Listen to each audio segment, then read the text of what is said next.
Jésus-Christ est celui qui a mis la lumière dans notre vie. Alors, et Jésus-Christ est enfin celui qui nous garde pour tout ce que nous pensions faire et que nous devons faire. Il n'y a que Jésus-Christ qui pourvoit à tous nos besoins. Alléluia. C'est même Jésus-Christ, alléluia, qui a permis à chacun d'entre nous d'être ici présent. Alléluia. C'est Jésus-Christ a permis à chacun d'entre nous de se réveiller en ce jour. C'est Jésus-Christ a permis à chacun d'entre nous de regarder l'objectif. Alléluia.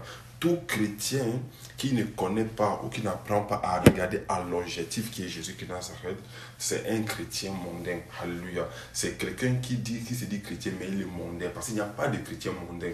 C'est quelqu'un qui n'est pas encore dans la foi. Alléluia. Quand tu es dans la foi chrétienne, il y a ce qu'on appelle l'intégrité. Tu dois avoir une intégrité vis-à-vis de ton maître. Tu dois avoir une intégrité vis-à-vis de celui que tu sais. Tu dois avoir une intégrité vis-à-vis de ce qu'on appelle ton leader. Tu dois avoir une intégrité vis-à-vis de ce qu'on appelle ton Dieu. Alléluia. Et beaucoup de personnes aujourd'hui disent qu'ils ont Jésus, parlent de Jésus, échangent pour Jésus, mais Jésus n'est pas leur maître. Jésus n'est pas leur Dieu. Jésus est une routine pour leur vie. Lorsque Jésus devient une routine pour ta vie, il faut savoir que tu es engagé dans des problèmes. Jésus doit être la solution de ta vie. Jésus doit être la pensée de ta vie. Jésus doit être la vision de ta vie. Jésus doit être le projet de ta vie. Jésus doit être la capacité de ta vie. Jésus doit être l'excellence de ta vie. Et enfin, Jésus-Christ doit être la vision de ta vie. Alléluia. Si nous n'avons pas ça, nous ne pouvons pas servir Jésus. Servir Jésus, j'ai toujours l'habitude de le dire, ce n'est pas le fait d'avoir beaucoup gêné. Sinon, les bouddhistes, les musulmans et d'autres cultures auraient pour maître Jésus. Jésus-Christ, le fait de prier tous les jours ne veut pas dire avoir Jésus. Non. Avant que ton jeûne ne rencontre la volonté de Jésus, avant que ta prière, tes supplications, tes actions de grâce ne rencontrent la volonté de Jésus, il y a d'abord ce que nous appelons ça se sanctifier. La sanctification te connecte à Jésus. Et Jésus se connecte à toi. La vie de discipline te connecte à Jésus. Et Jésus te connecte à toi. La différence entre nous, les chrétiens, et les autres personnes qui prétendent servir leur Dieu, c'est que nous sanctifions davantage pour avoir Jésus dans notre vie. Or, j'ai été dans l'islam. Je connais beaucoup l'islam. Je connais ce que les gens pensent dans l'islam. J'ai vécu avec ces personnes-là. Amen. Et il ne se sanctifie pas. Sa sanctification, c'est la période où il va prier. Dès qu'il va aller prier là, il va faire ses ablutions et c'est bon. Mais nous, ce n'est pas seulement quand on prie qu'on se sanctifie. Ce n'est pas seulement quand on jeûne qu'on se sanctifie. Ce n'est pas seulement quand on parle en langue qu'on se sanctifie. La sanctification pour nous doit être un style de vie. Alléluia. Quand je suis chrétien, ma vie doit refléter la Bible et refléter l'image de la Genèse 1, verset 26. J'aime beaucoup ce verset depuis que le Seigneur Jésus m'a enseigné, m'a montré, m'a dirigé sur ce verset de Genèse 1, verset 26. Je suis tombé amoureux de ce verset. Parce que c'est là-bas où il y a la vie que nous cherchons. Pourquoi? Amen. Parce que nous aspirons tous à être à l'image de Jésus et à sa ressemblance. Puisque c'est notre origine. C'est ça l'origine. Même si tu es américain, même si tu es australien, même si tu es canadien, même si tu es vietnamien, même si tu es chinois, ivoirien, camerounais, et qu'après, tu es changé de nationalité, il y a ce qu'on appelle l'origine. Ton origine est quelque part. Et notre origine, c'est la Genèse 1, verset 26. Et Jésus viendra prendre les personnes qui vivent dans cette origine-là. Alléluia. Alors nous devons faire attention. Nous devons prêter attention pour ce que Jésus nous demande de faire. Ce que Jésus nous demande à chacun d'entre nous de faire est très capital dans notre vie. C'est une chose capitale, primordiale. Jésus n'a pas dit que quiconque jeûnera et quiconque priera, je serai avec lui et il sera avec moi. Non, c'est pas ce que Jésus a dit. Non. Alléluia. Jésus parle de deux manières.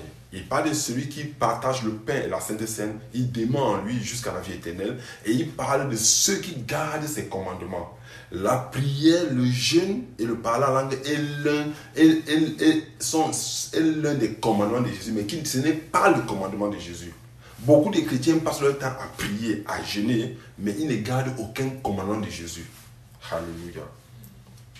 Quand Jésus dit, ne fais pas les tatouages, il dit que c'est l'ancienne alliance. Moi, je vais faire et je vais prier, Jésus va me pardonner.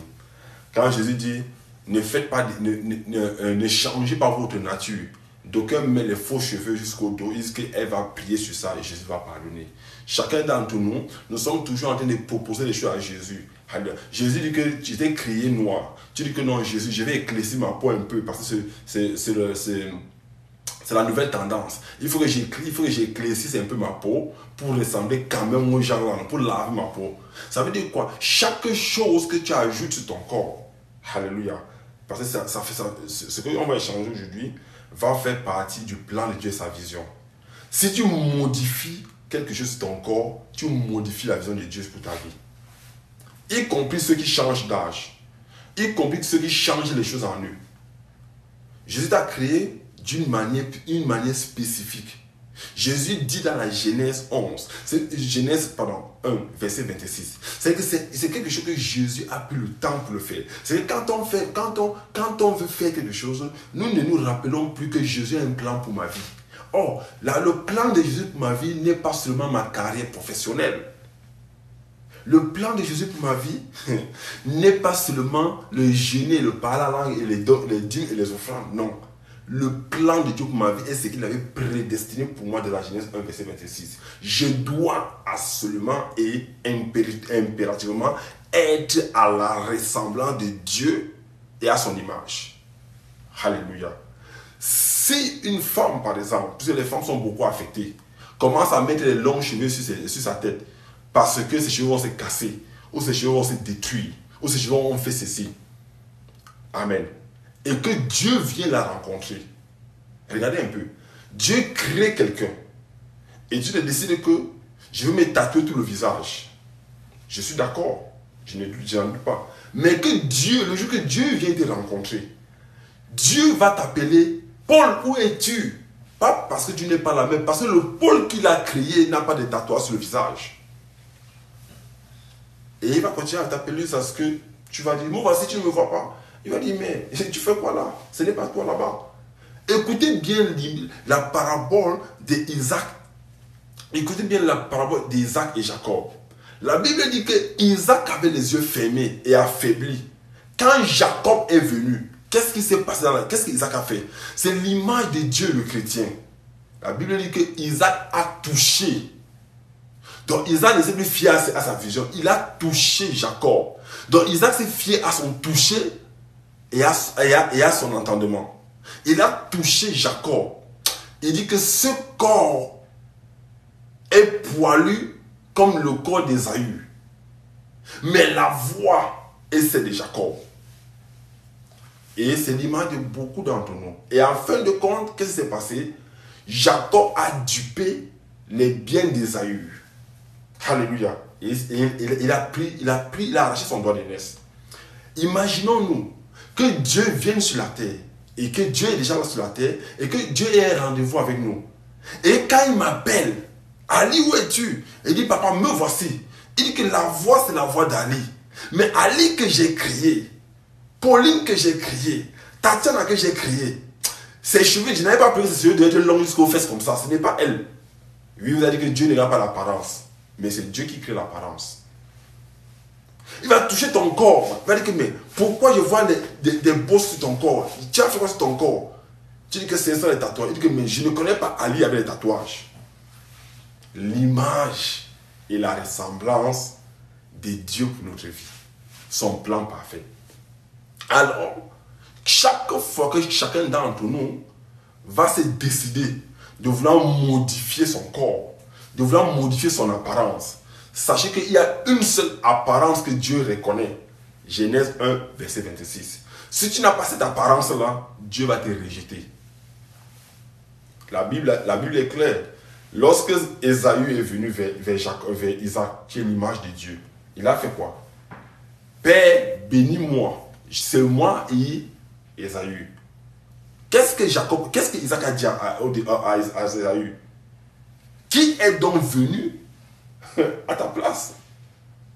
Qui est donc venu? C'est pour ça que beaucoup d'entre nous, nous perdons notre place devant Dieu à cause des modifications que nos corps ont subies. Quelqu'un peut me dire, oui frère, et si je suis né et que je deviens handicapé? Handicapé, ce n'est pas toi qui as voulu être handicapé, c'est Dieu qui l'a décidé ainsi. Mais ce n'est pas Dieu qui te demande de mettre les faux cheveux. Ce n'est pas Dieu qui demande de faire des tatouages. Ce n'est pas Dieu qui te demande de percer tes oreilles en tant qu'homme. Ce n'est pas Dieu qui te demande de faire des locks sur la tête. Ce n'est pas Dieu qui t'a demandé ça. Tu as modifié ton identité. Ce n'est pas Dieu qui a demandé de changer ton âge. Tu as modifié ton identité. Dieu a permis à certains hommes de changer leur nom, mais pas de changer leur âge. Alléluia. Et c'est ça, chaque chose que tu vas faire sur ton corps va modifier la vision de Dieu et le plan de Dieu pour ta vie. Parce que ce que Jacob a fait a modifié le plan de Dieu et la vision de Dieu pour sa vie. Il a usurpé le droit de naissance d'Ésaü. Qui sait que la maison que Isaac a donnée à Jacob était pour créer les 12 tribus d'Israël seulement. Et que même, admettons, et que peut-être c'était Isaïe qui devait créer ces 12 tribus. Et Jacob est venu prendre cela. C'est que chaque modification que quelqu'un va faire sur son corps va modifier le plan de Dieu sur sa vie. Il y a des femmes, après plusieurs accouchements, décident d'aller refaire leur poitrine parce qu'elles veulent voir ça au complet. Est-ce que Dieu t'a demandé de le faire? Il y a des femmes, parce qu'elles jugent qu'elles n'ont pas un bon bassin, elles vont encore gonfler leur bassin. Est-ce que Dieu a dit que tu le fasses? Il y a des gens, ils se trouvent tellement minces, ils vont mettre la tête dans leur corps pour être costauds, pour qu'on les apprécie. Est-ce que Dieu t'a demandé de le faire? Il y a des femmes qui sont costaudes parce qu'elles vivent dans une situation où il y a tout le monde est mince, elles vont enlever la chair, la graisse sur elles pour devenir minces. Est-ce que Dieu t'a demandé de le faire? Dieu te connaît tel qu'il t'a créé. N'ajoute rien, ne retranche rien. Alléluia. Rends grâce à Dieu pour ton corps. Rends grâce à Dieu pour ce que tu es. Amen. Je ne sais pas pourquoi le Seigneur me permet de parler de ça, mais nous devons comprendre que Dieu a un plan pour notre vie. Et le plan de Dieu s'est réalisé à travers le Christ. Et ce plan-là, Christ l'a laissé au Saint-Esprit pour qu'il nous puisse nous conduire. Alléluia. Que qu'il puisse nous conduire à la porte étroite. Le Saint-Esprit est en train de nous conduire sur le chemin resserré, ce chemin qui mènera à la porte étroite que Jésus a les clés pour ouvrir. Alléluia. Nous allons échanger ce soir sur la vision de Christ. Quand Christ est venu sur la terre, il avait une vision. Sa vision, c'était quoi? C'était de venir et de parler seulement, j'ai plus de partir. Non. C'est une vision qui a envoyé Christ sur la terre. C'est un plan. Quelqu'un a fait un plan et Christ a accepté de le faire. Alors si Christ a accepté de venir faire le plan de Dieu dans notre vie, c'est que nous aussi, nous devons impérativement accepter le plan de Christ pour notre vie. Alléluia. Que notre Seigneur soit béni. On va commencer par la louange, par un chant de louange, par des chants d'adoration, pour le temps que le Seigneur va nous demander de le louer. Si c'est tout le programme, gloire à Dieu. S'il demande d'arrêter, on va arrêter et puis on va continuer avec l'enseignement. Mais ce soir, nous faisons l'enseignement sur la divinité de Christ, sa vision et son plan pour notre vie. Que le nom du Seigneur soit béni. Sœur Tatiana, tu peux nous accompagner dans la louange. Que le nom du Seigneur soit béni.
qui me donne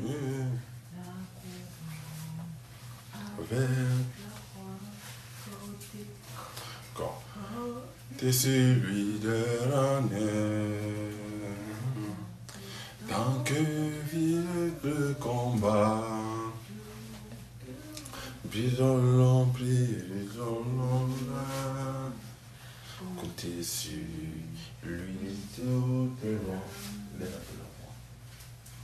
Que si l'ennemi se moque, mon cœur ne peut trouver. Avec lui, tu as sa rencontre, j'ai vu ça, tu sais, quand t'es celui de l'année, tant que vire le combat, que l'on vive ou que l'on... Alléluia. T'es sur lui tout est là.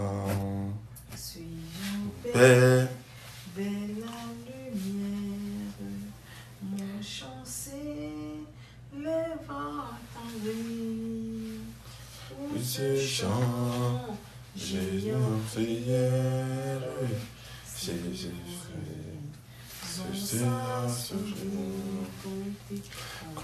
quand t'es celui de l'année, tant que vire le combat, que l'on vit, que l'on meurt, quand t'es sur lui tout est là. C'est où, comme mes âmes, et là, c'est aujourd'hui, je vivrai, pur comme une âme, jamais sûr, c'est celui, frappé pour moi, vers je viens à toi. Je suis l'aveugle Seigneur et sanctifie ton sauveur. Ma semblante et je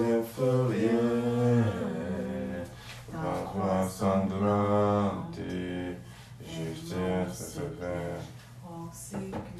Rang séculaire, frappé pour moi, sur le calvaire, je viens à toi.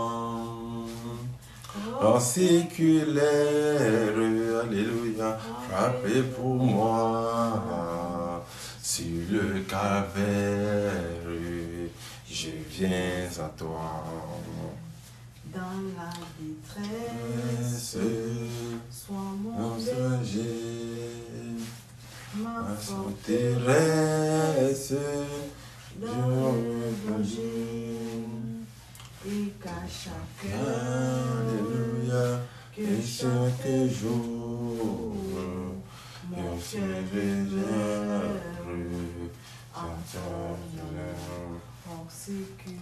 rang séculaire est frappé pour moi, sur le calvaire, je viens à toi. Rang séculaire, alléluia, frappé pour moi, sur le calvaire, je viens à toi. Que l'air frappé pour moi, sur le calvaire, je viens à toi. Entends ta douce voix, Jésus, Jésus, je viens à toi. Je viens, ô Sauveur, sauve-moi, dans le sang de ta croix, Jésus. Jésus, roi des rois, alléluia, qui mourir pour moi. Je veux mourir avec toi, Jésus. avec toi sur la croix. J'entends ta douce voix, Jésus, qui Mais dit crois à moi. Je Je crois, Seigneur, soutiens ma foi. Tiens-moi près de ta croix, Jésus. Jésus, roi des rois, alléluia, qui mourut pour moi. Je veux mourir avec toi, Jésus, sur la croix. Dans ta douce voix, Jésus, pénètre en moi et me dit d'aimer comme toi de la croix. Dans ta douce voix, Jésus, qui mourut pour moi. Seigneur, le genou unisse à toi dans la foi.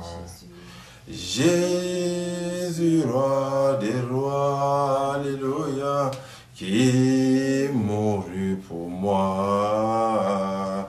Je veux mourir avec toi, Jésus, avec toi sur la croix. Je veux avec toi, avec toi sur la croix.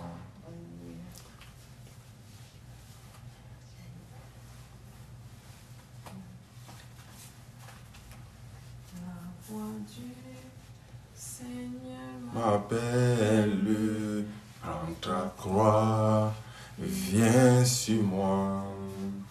Je me sens sauveur fidèle, me voici, je suis à toi. Jusqu'au bout, alléluia, je te suivre dans les bons, les mauvais jours. À toi pour mourir et vivre, à toi Jésus pour toujours. Jésus, chemin du calvaire, et c'est droit et périlleux. C'est un chemin solitaire, difficile et ténébreux. Jusqu'au bout, je veux te suivre dans les bons, les mauvais jours. À toi pour mourir et vivre, à toi Jésus pour toujours. Faut quitter ce qu'on aime, va être m'a jugé, endurer l'injure même du monde, être méprisé. Jusqu'au bout, je veux te suivre dans les bons, les mauvais jours. À toi pour mourir et vivre, à toi Jésus pour toujours. De sa propre vie, consenti à n'être rien, va qu'une seule envie, je te sais bien. Juste bien, donc sois ses gloires. Pour le suivre pas à pas.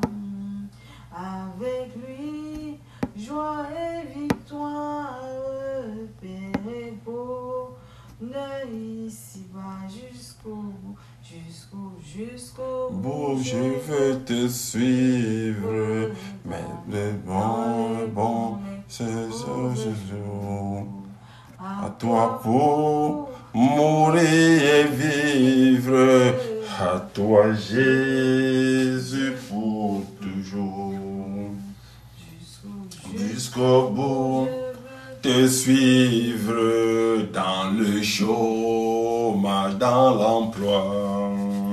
Nous allons être fidèles à toi, Jésus, jusqu'au bout, Jésus. Dans les tribulations, nous devons être fidèles à Jésus.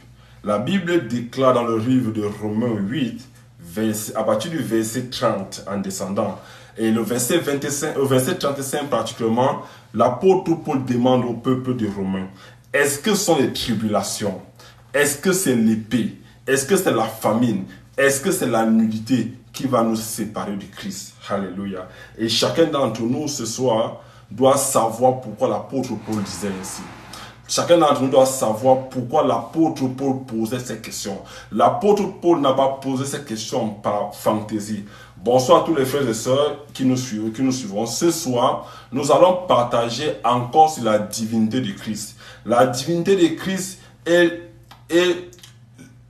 une manifestation de Christ que beaucoup de chrétiens ce soir, beaucoup de chrétiens dans notre vie, dans la vie active, refusent d'accepter, refusent de le prendre et continuent à vivre normalement. Beaucoup de chrétiens sur la terre ont des difficultés au niveau de leur santé, au niveau de leur vie, dans toute sa globalité. Pas parce que Dieu ne veut pas manifester quelque chose dans leur vie. Pas parce que Dieu n'a pas un plan pour leur vie, non. Mais parce qu'eux-mêmes, ils rejettent le plan de Dieu. Alléluia. Et ce soir, nous allons parler par rapport à cela. Amen. Lorsque Dieu est venu à envoyer son fils Jésus-Christ de Nazareth et que Jésus soit sorti de Dieu, Jésus avait une vision lorsqu'il venait sur la terre. Jésus n'a pas gardé sa nature divine au ciel et est venu utiliser uniquement sa nature humaine sur la terre. Jésus sur la terre est venu avec sa nature humaine et sa nature divine. C'est-à-dire que Jésus, quand Jésus marchait sur la terre, c'est 33 ans et demi qu'il a fait sur la terre, il a marché pleinement en tant qu'homme à 100% et en tant que Dieu à 100%. Et lorsque Jésus partait, il nous a laissé 3 cadeaux. Il nous a fait l'offrande de 3 choses. Alors, Jésus nous a fait une offrande très particulière. La première offrande que Jésus a faite, c'est dans le livre de Jean 17. Il a prié Dieu le Père, longtemps en disant à Dieu le Père de nous faire, nous, mortels que nous sommes, nous, pécheurs que nous étions, de former un avec lui. Ça, c'est la première chose que Dieu nous a donnée. La deuxième chose que Dieu nous a donnée, c'est la promesse qu'il a faite du Saint-Esprit. Il a dit que restez, quelqu'un viendra accomplir son œuvre, vous conduire. Je ne vous laisse pas orphelin. Deuxième don que le Seigneur Jésus nous donne, Jésus nous a donné le deuxième don, c'était le Saint-Esprit. Alléluia. Le Saint-Esprit vient dans notre vie pour nous permettre de vivre la divinité de Christ et la plénitude de Christ. Le dernier don que Dieu nous a donné, Dieu nous a accordé sur la terre avant de partir, il a donné la capacité d'écraser l'ennemi. Alléluia. Il a dit que nous sommes au-dessus de l'ennemi. Alléluia. Dieu n'a pas enlevé le pouvoir de Satan, de Lucifer. Dieu n'a pas enlevé tout ce que Lucifer avait. Mais Dieu a donné quelque chose qui est au-dessus de Lucifer. Alléluia. Ce qui fait que même quand Satan vient nous tenter, même quand Satan vient nous suggérer des plans et des projets, Jésus nous donne la capacité d'aller au-delà de cela. Alléluia. Voilà les 3 grandes choses que Jésus nous a laissées. Ce soir, nous allons parler de la vision et du plan de Jésus pour notre vie. Alléluia. Parce que Jésus n'est pas seulement venu marcher sur la terre. Jésus est venu pour nous donner une vision, un plan, pour un but. Alléluia. Le but, déjà, nous le savons, c'est pour que nous soyons sauvés. Alléluia. Au jour de l'avènement. Jésus, encore ce soir, qu'importe l'endroit où tu nous entends, Jésus, encore ce soir, est sauveur. Si la trompette sonne, alléluia, et que tu n'es pas encore repenti, Jésus ne sera plus sauveur. Il sera maintenant juge. Et étant juge, il va prendre sa parole, il va mettre dans sa poche. Et il va dire, tu as eu le temps de te repentir. Beaucoup de personnes, beaucoup de chrétiens encore, pense que Jésus viendra encore comme sauveur. Jésus sauveur ne reviendra plus sur la terre. Jésus qui vient sur la terre, Jésus dont on annonce son retour, il vient comme juge. Et quand il vient comme juge, il n'aura égard de personne. Jésus ne fait acception de personne. Et Jésus ne fera acception de personne s'il reviendra. Mais tout ce que Jésus va faire, il va nous mirer à la Genèse 1, verset 26. Je vais prendre le plaisir, par la grâce du Seigneur, avant de commencer, que nous puissions lire la Genèse 1, verset 26. Parce que beaucoup de chrétiens, je sais, n'ont pas l'habitude de lire l'Ancienne Alliance. Parce qu'ils se disent que non, c'est passé, le temps est passé. Mais il y a beaucoup, la vie de beaucoup d'entre nous émane de l'Ancienne Alliance. Alléluia. La Bible déclare dans la Genèse 1, verset 26, que je vais lire, et puis Dieu dit, faisons l'homme à notre image, selon notre ressemblance, qu'il domine sur les poissons, la mer, sur les oiseaux du ciel, sur le bétail, sur toute la terre et sur tous les reptiles qui rampent sur la terre. Voilà l'image que Dieu attend de nous. C'est ce type de chrétien que Dieu viendra. Dieu viendra chercher par Jésus qui Nazareth les chrétiens qui sont, les personnes qui sont à son image, les personnes qui sont à sa ressemblance. Ça n'a rien à voir avec que j'ai jeûné, ou j'ai le concours du grand jeûneur, ou j'ai le concours de la personne qui paye le plus de dîmes, ou qui donne le plus de dîmes, ou j'ai le concours de quelqu'un qui donne les offrandes, ou qui achète la maison. Non. Celui qui est fait à l'image et à la ressemblance de Dieu sera celui qui sera sauvé. Or, pour être à l'image et à la ressemblance de Dieu et de dominer sur toute autre chose, il faudra que nous ayons Christ en nous. Colossiens 1, verset 28 à 29. Christ en nous, l'espérance de la gloire. Le Christ qui est en nous, qui nous donne l'espérance de la gloire et qui nous donne la vie, c'est Jésus 100% homme et 100% Dieu. Beaucoup de chrétiens aujourd'hui sont devenus trop faibles parce qu'ils ne veulent pas explorer, ils ne veulent pas exploiter, ils ne veulent pas développer la divinité de Dieu qui est en eux à travers le Saint-Esprit. On se dit non. Ce que Jésus a fait à l'époque là, c'était à l'époque. Il n'y avait pas le mal là, à l'époque là. Nous, on ne peut plus faire ça. Tiens, Jésus, si tu vois tout ce qui se passe là dehors, il y a tellement de choses, nous, on ne peut plus faire ça. Oui, vous pouvez encore le faire. Nous pouvons encore le faire si on accepte d'être transformé par le Saint-Esprit. Mais aujourd'hui, beaucoup de chrétiens proposent même à Dieu leur plan. Alors que la Genèse 1, verset 26 dit, faisons. Donc Dieu a fait un rassemblement. Dieu le Père, Dieu le Fils, Dieu le Saint-Esprit. Ils ont dit, ou Dieu a dit, maintenant il faut qu'on fasse quelque chose. Voilà la terre qui a été créée. Créons quelque chose qui est au-dessus de tout. Un homme, à notre image, première chose, à notre ressemblance, et qui va dominer. Alors, tous les hommes sont créés à cette image-là. Mais par la chute adamique, par la chute d'Adam, nous avons perdu cette image. Maintenant, par la vie en Jésus qui Nazareth, nous retrouvons cette image-là. Maintenant, pour retrouver cette image-là, ce n'est pas de s'asseoir et de jeûner, de prier, de donner la dîme, de donner les offrandes. Non. C'est un style de vie. J'en connais des gens qui font des dons dans des orphelinats chaque mois. Des montants exorbitants. J'en connais des personnes qui jeûnent. Il n'y a pas plus jeûneurs que les musulmans et les bouddhistes. Mais est-ce qu'ils sont sauvés? Alors, nous devons alors comprendre que être sauvé pour nous aujourd'hui émane d'avoir l'image et la ressemblance de Dieu. Alléluia. Et c'est de ce que nous allons parler. Nous allons parler de la divinité de Jésus. La divinité de Jésus a plusieurs branches. Mais nous allons parler d'une branche où les chrétiens tombent constamment. Quelle est la vision de Christ pour ma vie? Quel est le plan de Christ pour nos vies respectives? Parce que beaucoup sont dans le Seigneur, mais ils sont hors du plan de Christ. Imaginez-vous un exemple. Tu as fait les grandes études, tu as eu tous les diplômes possibles, et un jour Dieu te dit dans une vision, ou dans un message, ou par un frère, par un prophète, que va au marché, assieds-toi, vends les condiments et les tomates. C'est là-bas que je te bénirai. Tu vas dire à Dieu dans ta prière, mais Dieu, j'ai un master, j'ai un doctorat. Mais tu me donnes de faire quoi là-bas? Je ne peux pas faire ça. Alléluia. Beaucoup vont dire ça. D'autres vont même dire, Seigneur, la voix ne vient pas de toi. Comment avec mon master, mon doctorat, tu m'envoies vendre le manioc? Or, c'est le plan de Dieu. Ton doctorat était ta vision. Ton master, c'est ta vision. Maintenant, c'est ta vision, déjà qu'un chrétien ne doit même pas avoir une vision ou un chrétien ne doit même pas avoir un plan. Parce que tout ce qu'on appelle vision doit être collé à Christ. C'est la vision de Christ que j'épouse. Parce qu'il est l'époux et nous sommes l'époux. Il est l'époux, nous sommes l'épouse. C'est que ma vision, si je dois dire que ma vision, ça doit être celle qui vient de Christ. J'entends les chrétiens dire, j'ai mes projets. Tu es hors du Seigneur. Comment tu peux avoir tes projets? Comment tu peux avoir des projets? Non.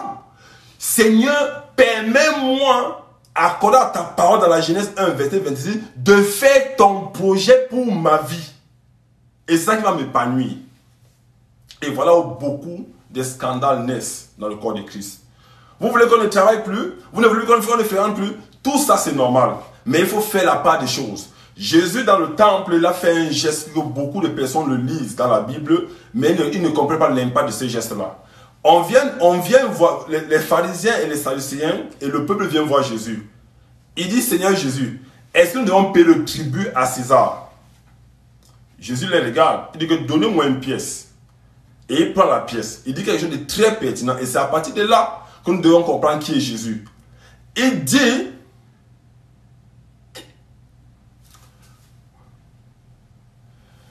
Jésus dit ceci, il dit quelque chose de très capital. Jésus dit ceci, il dit, montrez-moi la pièce.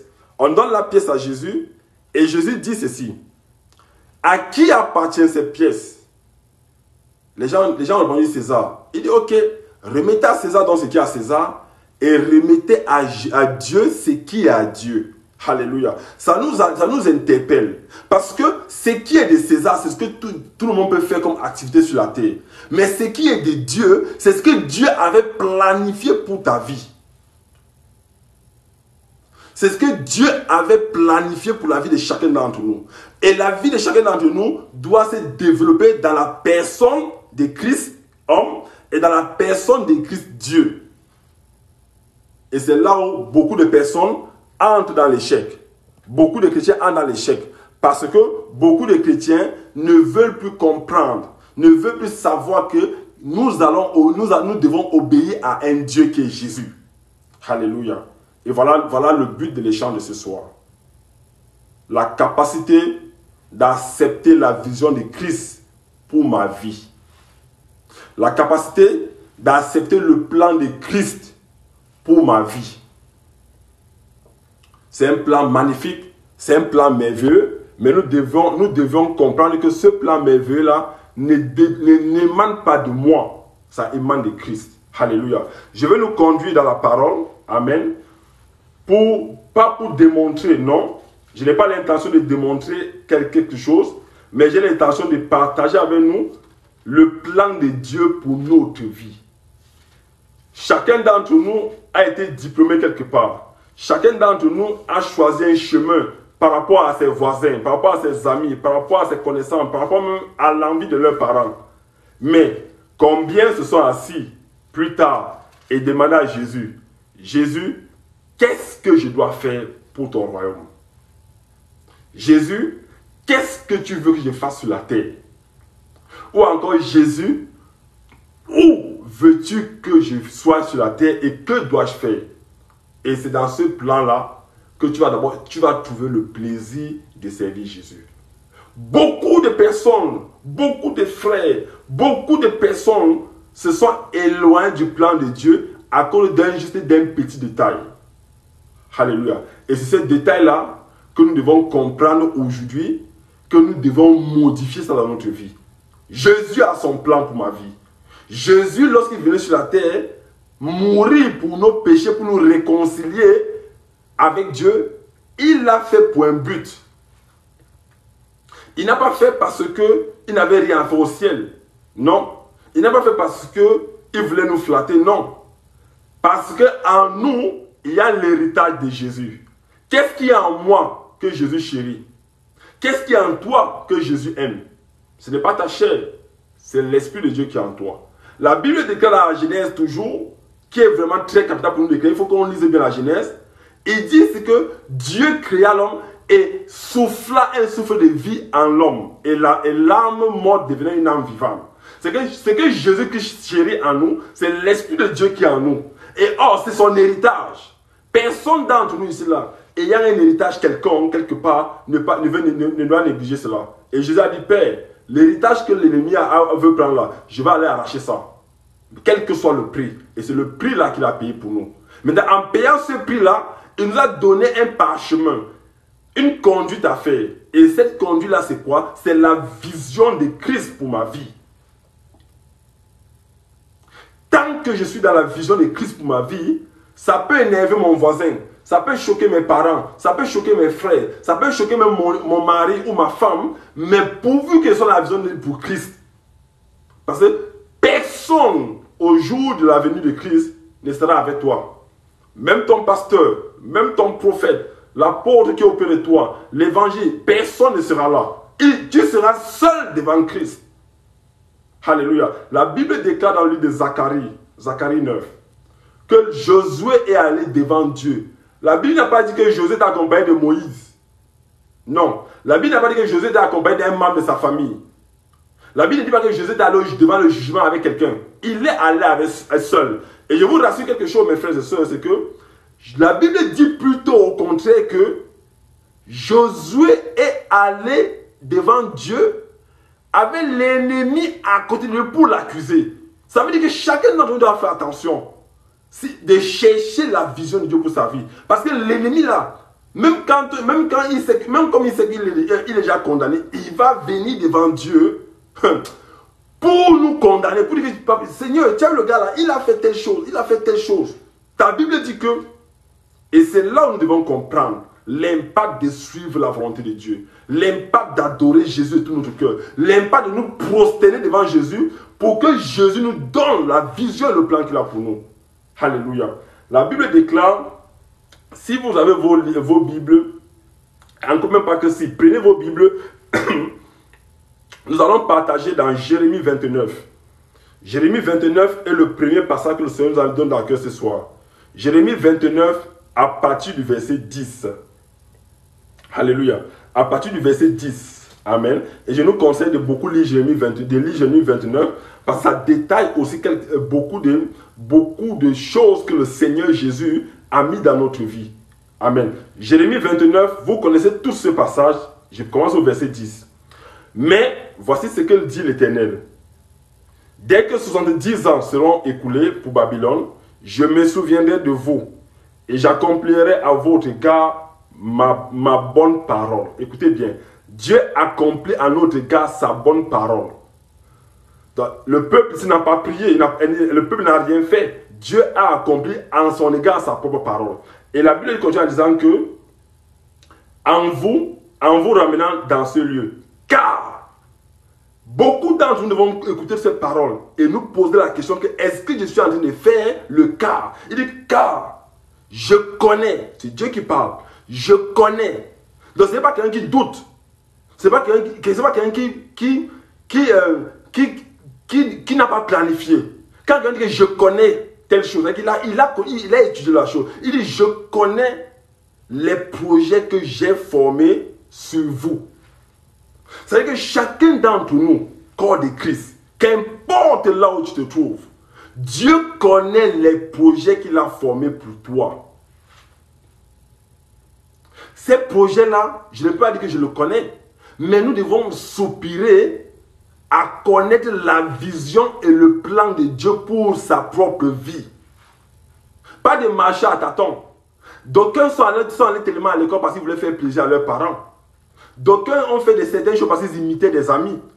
Ou parce qu'ils voulaient suivre des connaissances. D'aucuns se sont même mal portés parce qu'ils voulaient imaginer quelque chose. Ils voulaient faire comme quelqu'un. Moi, je me rappelle dans ma jeunesse, j'ai gagné dans un quartier où tout le monde jouait au football. Et moi, au fond de mon cœur, j'aspirais à être docteur, faire la chirurgie, être un chirurgien. Mais tellement que les gens qui étaient autour de moi jouaient au football, chaque jour j'allais les voir jouer et ils me trouvaient non seulement comme spectateur, un jour je me trouvais comme joueur. tellement que j'étais amoureux de ces choses-là, que Dieu m'a délivré de ça aujourd'hui, j'ai commencé à rêver faire carrière dans le sport. Or, ça n'avait rien à voir avec le projet que Dieu avait formé pour ma vie. Un jour, je suis allé dans une croisade. Quelqu'un m'a dit, tu es quelqu'un que Dieu veut travailler avec toi. J'ai dit que non. Si Dieu veut travailler avec moi, j'accepte, mais que Dieu travaille avec moi dans ce que moi j'ai choisi. Le football. Dieu, frère, mes soeurs, Dieu s'est opposé violemment à moi. Jusqu'à ce que je comprenne que les projets, Dieu a formé les projets pour nous. Pour chacun d'entre vous, est-ce que tu es en train de faire les projets que Dieu, dans sa divinité, dans sa souveraineté, en Jésus-Christ a forgé pour toi? Jésus-Christ n'a pas payé le prix pour toi pour que tu sois ce que tu veux. Mais Jésus a payé le prix pour toi pour que tu deviennes ce que lui il a voulu, ce qu'il avait planifié, ce que son père avait dit. Je vais vous prendre un exemple pour que nous comprenions. Alléluia. Lorsque nous avons des enfants, l'enfant a 2 ans, 3 ans.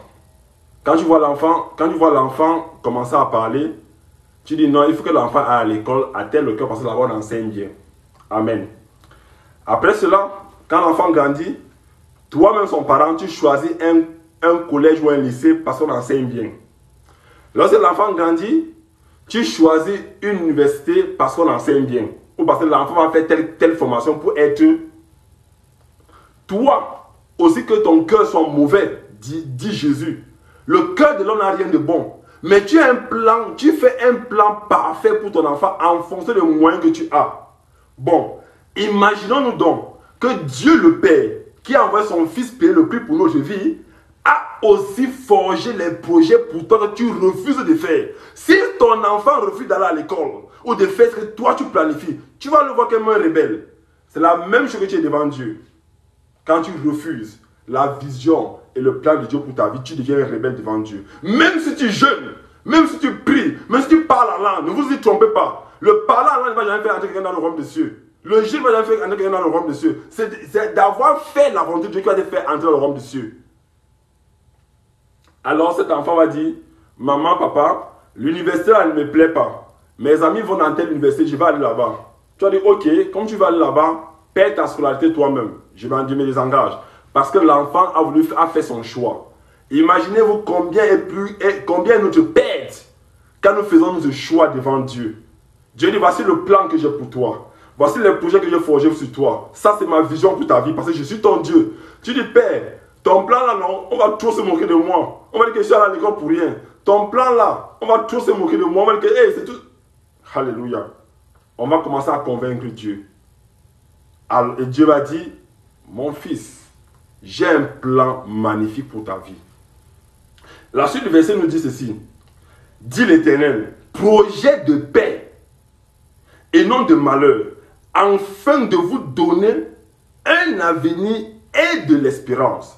De la même manière que toi, quand tu fais le projet de la scolarité pour ton enfant, c'est pour donner un avenir et de l'espérance en ton enfant selon le monde. Maintenant, imagine-toi que même pour ton enfant, tu demandes le plan de Dieu pour la vie de l'enfant. Et maintenant, si déjà toi-même tu respectes le plan de Dieu pour ta vie, tu vas demander à Dieu aussi de monter son plan pour ton enfant. Et que ton enfant marche en fonction du plan que Dieu a réservé pour lui. Écoutez la parole de Dieu. Cessons d'être profanes. Écoutez la parole de Dieu. Personne, je dis encore, la Bible est claire, ne sera sauvé parce qu'il a parlé en langue ou il a fait trop de prières, trop de jeûnes. Mais si quelqu'un veut être sauvé, il doit d'abord s'arranger en se sanctifiant, d'entrer dans le plan de Dieu. Aucun enfant ne fait plaisir à son parent quand il est hors de son plan. Alléluia. Et la Bible continue en disant au verset 12, vous m'invoquerez et vous partirez, vous me prierez et je vous exaucerai. Alléluia. Ça c'était le premier verset du soir. Pour nous montrer que Jésus, dans sa divinité et dans son humanité, alléluia, est venu payer le prix pour nous. Mais dans ce prix-là a eu une conséquence. Le Fils de Dieu est mort et bien sûr il est ressuscité. Mais en mourant et en ressuscitant, il a ressuscité avec tous ceux qui accepteront marcher comme lui il veut. Or, Je vais te prendre un exemple. Un jour, j'ai rencontré un frère. Il avait fait des nattes sur la tête. Je lui ai dit, frère, il me parlait de la parole de Dieu. Je lui ai dit, frère, as-tu consulté la Bible? Je ne te condamne pas. Il me dit, oh frère, non, chacun peut faire ce que chacun peut faire ce qu'il veut, Dieu regarde au cœur. Il dit, ok, parfait, Dieu regarde au cœur, c'est normal. C'est 2 Corinthiens, pardon, 2 Chroniques, autant pour moi. Ou encore 1 Samuel. Amen. Maintenant, je vais te rappeler quelque chose. Même si Dieu regarde au cœur de chaque homme et voit tes bonnes intentions, sache qu'il y a ce qu'on appelle un dicton qui a été prononcé. Et ce dicton-là, c'est la parole de Dieu. Si ton pasteur te laisse faire n'importe quoi, si le prophète que tu suis te laisse faire n'importe quoi, si l'apôtre que tu suis te laisse faire n'importe quoi, si le frère que tu écoutes te laisse faire n'importe quoi, sache que tu auras un problème dans ta vie parce qu'aucun frère, aucun apôtre, aucun pasteur ne viendra au jour du jugement dernier intervenir pour toi. Personne. Tu seras seul. Même ton enfant ne viendra pas. Même ton mari ne viendra pas. Même ta femme ne viendra pas. Tu seras seul devant Dieu. Et quand Dieu a dit, pourquoi tu as fait telle chose? Tu as dit, Dieu, mon pasteur avait dit. Et que regarde ton pasteur qui attend sa part de jugement. Alléluia. Concentrons-nous sur ce que la Bible dit. La Bible est un tout. Il y a ma vie à l'intérieur de la Bible. Et ce que je peux vous dire ce soir, c'est que ce verset nous interpelle à rechercher ardemment la volonté de Dieu. À un moment donné, j'avais cessé beaucoup de choses que j'avais appris comme ça au hasard. Et j'ai pris un temps de retraite. Un temps de retrait. Pas de retraite. Un temps de retrait. Je me suis retiré du Seigneur. Aujourd'hui là, je ne dis pas si c'est Jésus, si c'est qui que je dis aujourd'hui, le Dieu qui a créé la terre et les cieux, la terre où je marche et les cieux. Je veux t'interpeller aujourd'hui, Dieu. Toi, le Dieu là, montre-moi pourquoi tu as voulu que je devienne chrétien. Sinon, moi j'arrête. Explique-moi ce que tu veux de moi. Le Seigneur m'a dit, j'ai un plan pour toi. Il dit, oui, tu as un plan pour moi. Quel est le plan? Montre-moi le plan. Je vais accepter. Mes frères, dans mon cœur, il y avait l'idolâtrie grave. Mon cœur était enflé des idoles, plein à l'intérieur qui se bousculaient, qui discutaient mon corps. Parce que quoi? Je voulais être Is, parce que Is est. Je voulais être Y, parce que Y est. Je voulais être Z, parce que Z est. Et moi, j'étais confus. Quand le Seigneur m'a révélé sa parole et il m'a dit ce que je devais être, j'ai dit, Seigneur, moi, on va se moquer de moi. Il m'a dit, fais seulement. Alléluia. Et je suis entré dans le plan de Dieu. J'ai dit, Seigneur, je vais faire. Même si ça ne me donne pas la richesse, ou encore les voitures, la chose que ma famille a. Même si je tombe, je meurs, quand on abandonne mon cadavre quelque part là, mon but sera de faire ce que toi tu as voulu que je fasse sur la terre. Qu'importe ce que l'homme va me dire, toi, et je me suis promis, je me suis fait une prière. J'ai dit, Père, comme tu as dit que Jésus est ton fils, moi je crois. Mais je veux m'arranger à la fin des temps, être à côté de Jésus. Le regarder face à face. S'il m'avait dit la vérité, je veux dire, Seigneur Jésus, merci pour la vérité. Mais s'il m'avait trompé, je veux marcher avec lui partout pour qu'il sache que c'est lui qui a fait qu'il soit là. Et nous devons chaque jour chercher la volonté du Seigneur Jésus. Alléluia. Nous allons partager dans le livre de Corinthiens. 2 Corinthiens 5, verset 7. Qu'est-ce que la Bible nous déclare dans 2 Corinthiens 5, verset 7? Alléluia. 2 Corinthiens 5, ouvrons nos Bibles, parce que celui qui lit peut faire l'erreur dans la lecture. Et ça peut nous tromper. Prenez toujours le temps de faire comme le peuple des Bériens. Si on dit quelque chose, allez vérifier dans la parole. Ne nous laissons plus conduire comme des aveugles. Si quelqu'un dit quelque chose, allez vérifier dans la parole. Alléluia. La Bible déclare en 2 Corinthiens 5, au verset 7. Car nous marchons par la foi et non par la vue. La foi, c'est quoi? La foi, c'est la ferme assurance, comme Hébreux 11, verset 1 le dit. Mais cette foi-là, c'est en qui? C'est en Jésus. Si je dois marcher avec la foi et non la vue, je dois marcher en foi. Celui qui... Ma vue, les yeux, s'ils ne sont pas importants. Ça, c'est pour regarder le monde. Ça, c'est pour regarder le monde. Les yeux, si nous ça regarde le monde. Ce n'est plus important. Nos yeux physiques ne peuvent pas nous faire entrer dans la vision de Dieu et son plan. Mais c'est la foi en qui? En Christ qui a payé le prix pour ma vie, qui me permettra d'entrer dans le plan de Dieu. Alléluia. Et à partir de là, maintenant je ferme mes yeux et je laisse la foi en Jésus me conduire. S'il me dit tourne à gauche, même si les gens sont en train de mourir à gauche, je vais seulement tourner à gauche parce que c'est là où Jésus a dit que je tourne. S'il me dit tourne à droite, je tourne à droite, même si je vois qu'on je vais seulement tourner, parce que c'est là où il a dit que je dois tourner.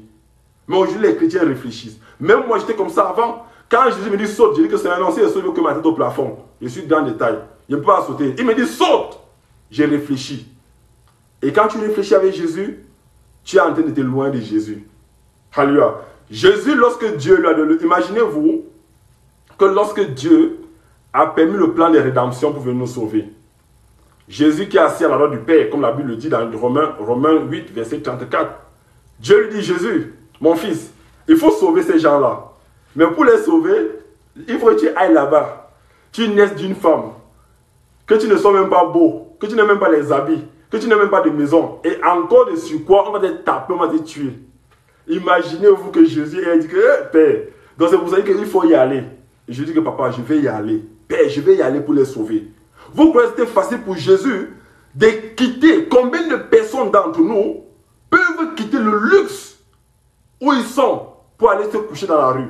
Combien? Mais Jésus a quitté toute la plénitude, la gloire, la présence, la magnificence de Dieu le Père pour venir payer le prix pour nous.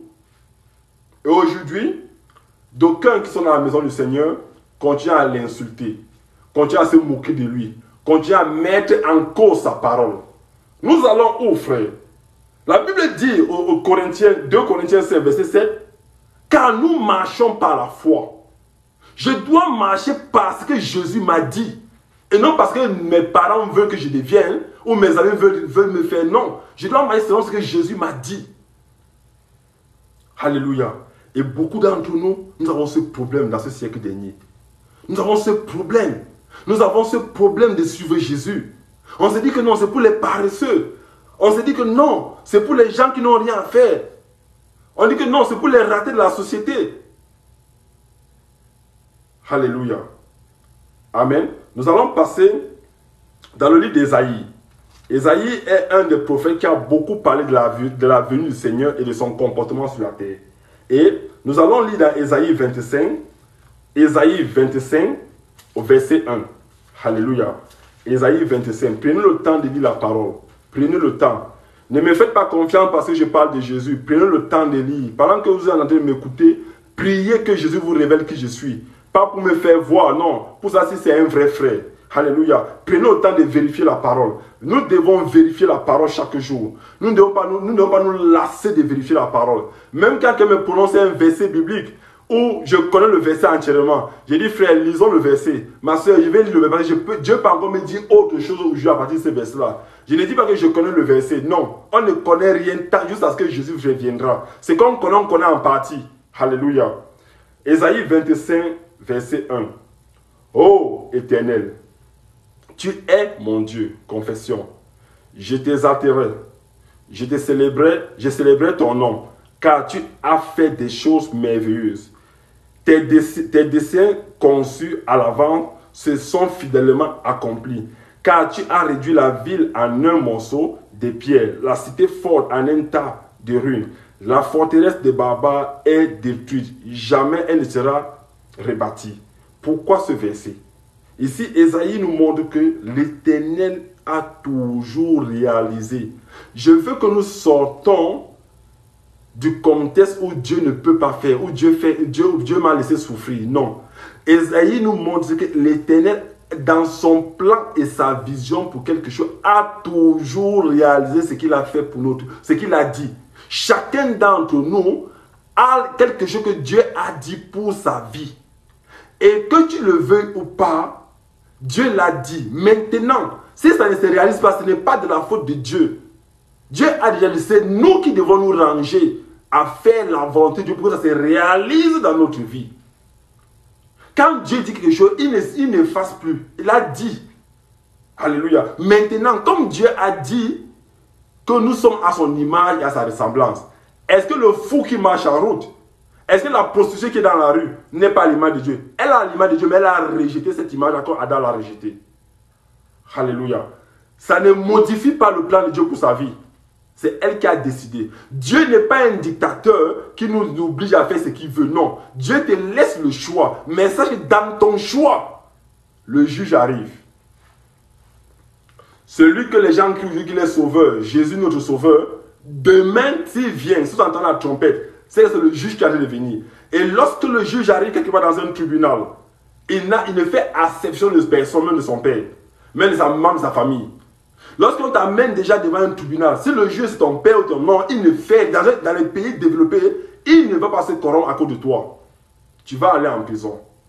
Alors, prions le Seigneur de nous donner la capacité d'être dans sa vision. D'être dans son plan. Son plan, pas notre plan, son plan. Alléluia. Que le Seigneur nous bénisse. On va rester dans le livre d'Ésaïe, Ésaïe 46. Alléluia. Au verset 10, Ésaïe 46. Je vous laisse le temps d'ouvrir vos Bibles et de vérifier la parole. Vérifiez même les virgules, parce que même la virgule peut chercher le sens de la parole. Ésaïe 46, qu'est-ce que la Bible dit? Qu'est-ce que Jésus a dit à Ésaïe d'écrire? Parce que les gens disent que non, la Bible, ça a été écrit par les hommes. Et c'est vrai. Qu'est-ce que Jésus a dit à Ésaïe d'écrire par son esprit? Alléluia. Au verset 10, il dit, j'annonce dès le commencement ce qui doit arriver. Pardon. Et longtemps d'avance ce qui n'est pas encore accompli. Je dis, mes arrêts subsisteront et j'exécuterai toute ma volonté. Alléluia. Lorsque Dieu parlait dans la Genèse 1, verset 26, aucun d'entre nous n'était né. Aucun humain sur la terre n'était né. Même si l'apôtre Jean vit encore quelque part dans un coin du monde, aucun n'était né. Ce que Dieu avait dit, faisons l'homme à notre image, à notre ressemblance et qui domine, la chose est d'actualité jusqu'à présent.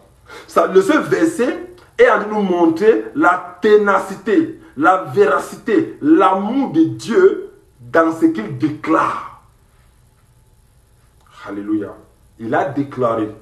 Quand Dieu dit que j'ai un plan de paix pour toi, ça n'a rien à voir que tu n'as pas mangé ce matin, ou que tu n'as pas mangé depuis 3 jours, ou que tu manques d'argent, ou que personne ne te regarde. Ça n'a rien à voir là. Même si personne ne te regarde, lui te regarde. Le fait que personne ne te regarde est son plan pour toi. Le fait que les gens ne doivent même pas manger son plan pour toi. Comment? Est-ce que Dieu veut qu'on souffre? Non. Mais Dieu a son plan pour toi. Dieu a son plan pour chacun d'entre nous. Est-ce que Dieu veut que tu tombes malade? Non. Mais Dieu a son plan qui te fait tomber malade. Est-ce que Dieu veut que j'échoue? Non. Mais quand tu échoues, Dieu a son plan pour toi. Alléluia.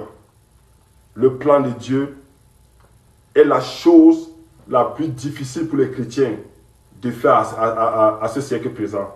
J'entends les chrétiens, je veux faire la volonté de Dieu. Mais ils oublient que la volonté de Dieu, comme le frère Bachou me disait la dernière fois, ça commence d'abord par accepter Dieu. Lorsque tu as accepté Dieu, tu commences à marcher selon les principes, les lois et les principes de Dieu. Et lorsque tu vas marcher, comme plus tu deviens, tu vas voir ta fidélité avec Dieu. Quand tu vas finir avec la fidélité, tu vas voir montrer ton amour et ta patience envers Dieu, comme il a été patient envers toi.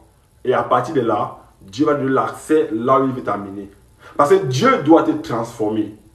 Dans le plan de Dieu, il a prévu la transformation. Si vous regardez tout un chacun, si vous regardez chacun d'entre nous, si vous regardez les apôtres, Alléluia. Mais maintenant, la seule personne qui peut empêcher Dieu de faire ce qu'il a prévu pour la vie de chacun d'entre nous, ce n'est pas le sorcier, ce n'est pas le marabout, ce n'est pas les paroles de malédiction, c'est toi-même. Alléluia. Le plan de Dieu, un marabout, un sorcier, un démon, qu'importe les noms qu'on les appelle, ne peuvent jamais empêcher le plan de Dieu de se réaliser. Il n'y a que toi qui peux dire, Dieu est ton plan là, je ne suis pas là. Et Dieu va dire, ok, comme tu n'es pas là, prends ton chemin.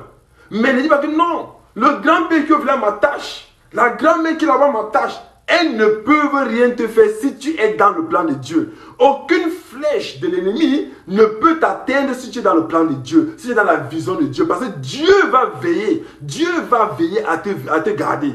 Parce qu'il faut que tu accomplisses ce qu'il a dit. Si tu n'accomplis pas, Dieu aura échoué. Et Dieu n'a jamais échoué. Alléluia. Dieu n'a jamais échoué. C'est toi qui t'opposes, c'est toi seul qui peux t'opposer au plan de Dieu.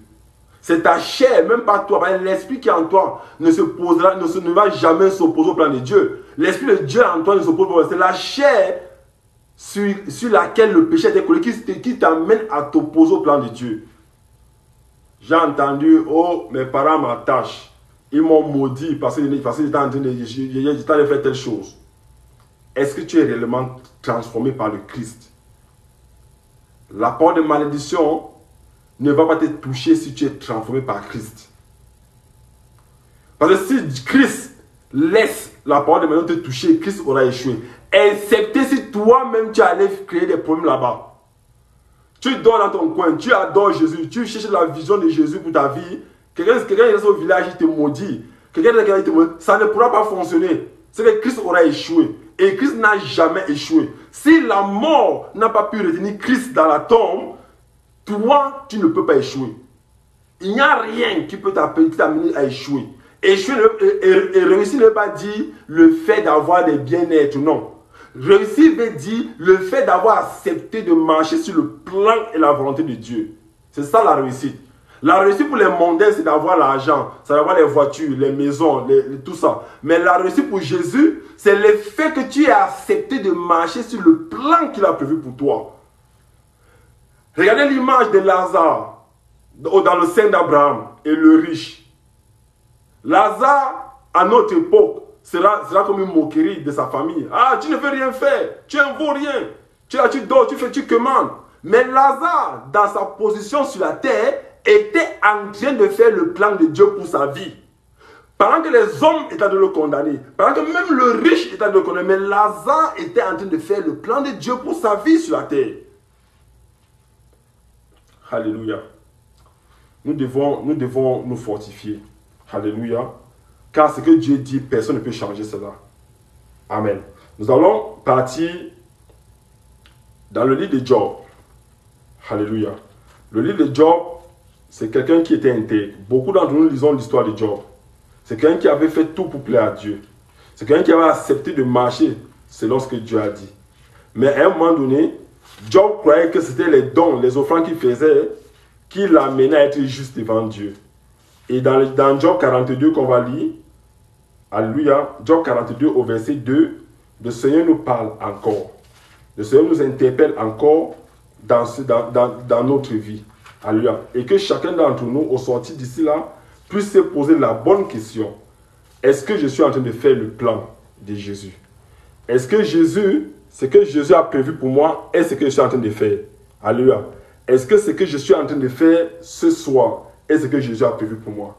Est-ce que ce que je suis en train de faire sur la terre est ce que Jésus a prévu pour moi? Qu'est-ce que Jésus a prévu pour moi? Quel est le projet, le plan? Quelle est la vision de Jésus pour ma vie? La question, nous devons sortir cette question-là. Quelle est la vision de Jésus pour ma vie? Alléluia. Frères, mes soeurs, cette question, je l'ai posée. Et quand Jésus m'a montré sa vision pour ma vie, qui n'était pas autre que qui n'était pas le football que je voulais faire, j'ai été blessé. J'ai pleuré. Ma chair m'a fait pleurer. Parce que ma chair voulait m'amener dans les ténèbres. Mais Jésus m'a dit, fortifie-toi, viens, serre-moi. C'était chose difficile pour moi. Alléluia. J'ai sorti des prétextes, des arguments à Jésus. Jésus m'a dit que suis-moi. Alléluia. Et c'est ça que Dieu nous enseigne ce soir. La divinité de Jésus, en nous, plus il a demandé au Père, il a prié le Père, il a intercédé, il a dit au Père, Père, je veux qu'il soit un avec moi, comme je suis un avec toi. Alléluia. Quiconque est un avec Jésus est automatiquement un avec Dieu. Or, comment peux-tu être un avec Dieu et tu fais ta propre vie? Tu choisis ta propre route. C'est que tu n'es pas encore un avec Dieu. J'ai opté quelque chose, mes frères et sœurs, dans ma marche chrétienne. Si Dieu me dit arrête-toi, je m'arrête où il a dit de m'arrêter. S'il pleut, je vais m'arrêter. S'il me dit pas qu'avant, je n'avance pas. Pourquoi? Parce que beaucoup d'entre nous, sans le savoir, nous faisons souvent le pas de trop sans Jésus. Et l'ennemi n'attend même pas un pas de trop. Il attend que tu aies même l'intention de faire le pas. Il va commencer à te titiller. Dans l'image du peuple d'Israël dans le désert, quelque chose m'a beaucoup impressionné dans cette image-là. Vous savez ce qui m'a impressionné? C'est le fait que Moïse avançait en fonction de l'humeur de l'âge qui était la présence de Dieu. Si l'âge ne fait pas le signe de fumée, Moïse va rester là. Honnêtement, de l'Égypte pour Israël, c'est 4 jours de marche. Même jusqu'au siècle présent, c'est 4 jours de marche. Mais Moïse en a fait 40 ans. Qu'est-ce que Moïse faisait? Si l'âge ne lui donne pas le signe, l'âge était l'image de la présence de Dieu à cette époque-là, ne fait pas le signe d'avancer, il n'avançait pas, il restait sur place. Si l'âge dit avance, si l'âge fait le signe, ils avancent. Le jour où l'âge dit arrêtez, ils s'arrêtent sur place. Mais beaucoup de chrétiens, beaucoup de personnes dans le corps de Christ ne savent plus faire cela. Ils prennent le devant et ils attirent, ils veulent tirer Dieu avec eux. Ils se disent que non, Seigneur, tu veux pas cette opportunité-là, si je refuse aujourd'hui, je vais faire comment? Il tire Dieu dans sa vie, ou bien que Dieu a un plan pour sa vie. Dieu ne peut pas venir. Dieu ne peut pas venir. Tu vas aller seul. Après, tu vas entendre plus tard, oh, je vais prendre 15 jours de jeûne. Non, Dieu, l'obéissant vaut mieux que le sacrifice. Les jeunes, prières, ça c'est le sacrifice inutile. Obéis seulement à ce que Dieu a prévu pour ton plan et sa vision. Dieu a une vision pour nous. Dieu a un plan pour nous. Maintenant, obéissons seulement à ce plan-là. Ne faisons pas ce qu'on veut et on vient parler en langue après. Non, obéissance d'abord. Alléluia. Parce que ce que Dieu dit, la seule personne qui peut contredire ça, c'est toi. Imaginez-vous un jour. Alléluia, que ton nom soit béni, Seigneur. Imaginons-nous un jour, tu as été bâti dans une famille où on mange une fois par jour. Tu sais que chaque jour dans cette maison-là, on mange seulement à 15 heures. Tu as fait 10 ans dans cette maison-là. Tu as fait 15 ans, tu as fait 20 ans. Dieu t'enlève de là et t'amène dans une autre maison où on mange 4 fois par jour. On mange à 6 heures le matin, on mange à 10 heures, on mange à 15 heures et on mange à 20 heures. Quand tu es dans cette maison-là, on mange. C'est normal de manger. Mais toi, tu sors dans une maison où on mangeait une fois. La transition ne sera pas facile. Ça peut te prendre des années. Ça peut te prendre un temps. Ça peut te prendre même des jours. Ça va te prendre une période dans ta vie. Mais je te rassure que la seule chose que tu dois faire, c'est de te laisser transformer. Qu'est-ce que je veux dire par là? Nous tous, ici d'ailleurs même, présents, nous sortons de quelque part. Nous sortons du monde. On a fait 20 ans dans le monde. La plupart d'entre nous ne sont pas nés dans une famille chrétienne. Moi, je suis né dans une famille typiquement musulmane. On a fait 20 ans dans le monde. On a fait 25 ans dans le monde. 30 ans.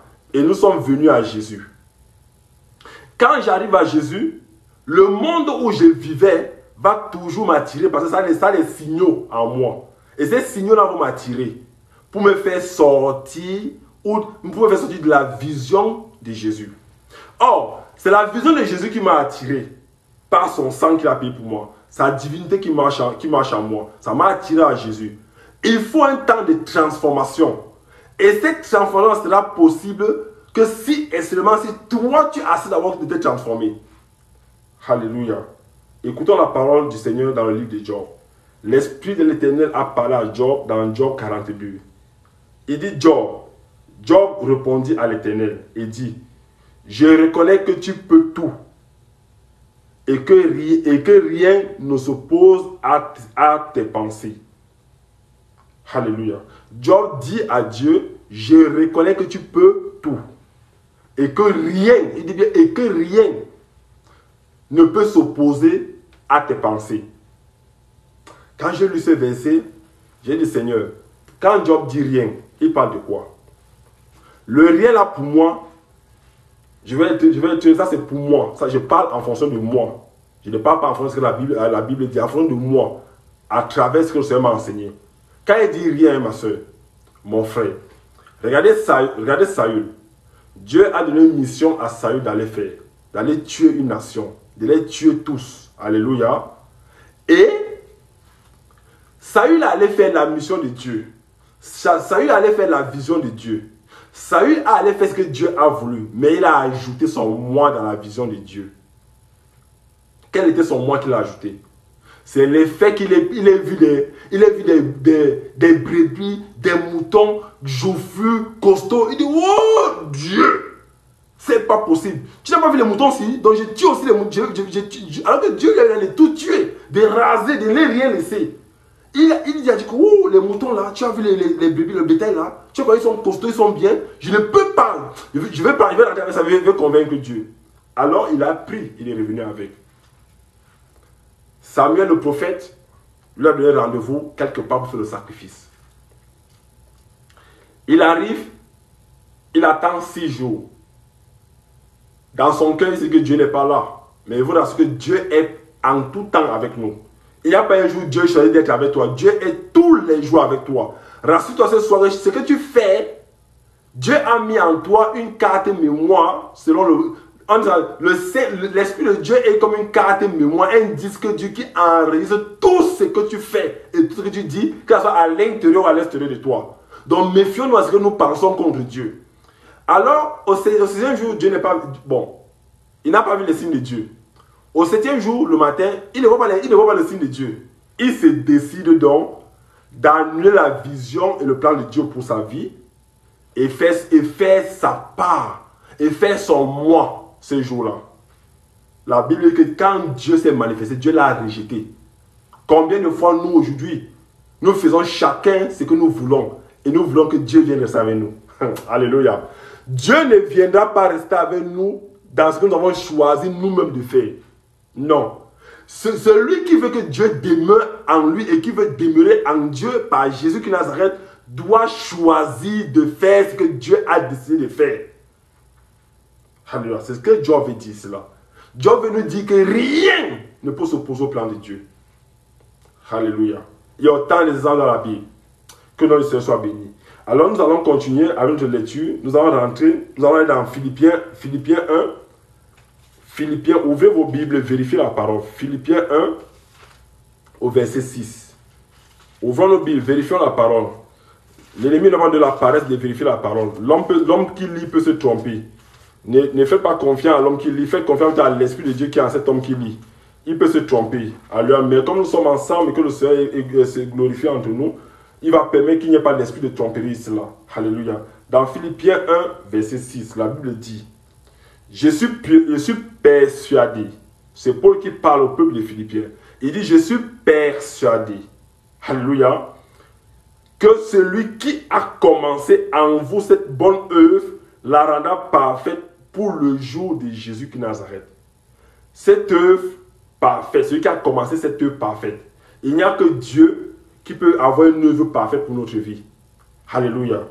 Maintenant, il dit qu'il va faire, c'est pourquoi Dieu fait ça. Pourquoi Dieu est en train de manifester son œuvre parfaite dans notre vie. C'est pour que chacun d'entre nous, nous puissions accueillir le roi des rois. Le roi qui nous a de la capacité de revivre. C'est Jésus qui nous a de la capacité que Dieu le Père de Jésus, que nous puissions l'appeler Père. Et cette capacité-là, c'est lié à la transformation de nos vies. Nous devons accepter que Jésus nous transforme pour sa vision et son plan pour notre vie. Quiconque refuse la transformation, quiconque refuse la vision de Jésus pour sa vie, ne pourra jamais entrer dans le règne de Dieu. Même si on prophétise tout un village dans ta vie, même si on prophétise toute la Bible dans ta vie, si tu te poses à la vision et au plan de Dieu pour ta vie, tu t'opposes indirectement à Dieu. Tu t'opposes au Saint-Esprit. Le Saint-Esprit est le conducteur de nos vies dans le plan et la vision de Dieu, pas dans ton plan. Le Saint-Esprit ne va jamais te conduire dans ton plan. Alléluia. Le Saint-Esprit, l'esprit de la crainte de l'Éternel, l'esprit de sagesse, l'esprit de l'Éternel viendra nous conduire dans le plan de Dieu qui lui a été donné pour ta vie. S'il arrive en toi et que tu continues à te conduire dans ton plan, il va se retirer. N'attristez pas le Saint-Esprit qui est en nous. Alléluia. Que le Seigneur donne la capacité de mettre sa parole en pratique. Alléluia. On va prendre le dernier passage de ce soir, qui est dans le psaume 33, du verset 10 à 11. C'est le dernier passage de ce soir. Psaume 33, verset 10 à 11. J'ai lu au nom de Jésus-Christ de Nazareth. Et que le Seigneur nous fortifie. Alléluia. Que le Seigneur nous donne la capacité d'écouter sa parole. Au verset 10 du psaume 33, l'Éternel autant pour moi, renverse les desseins des nations. Il anéantit les projets des peuples. Et les desseins de l'Éternel subsistent à toujours. Et les projets de son cœur, de génération en génération.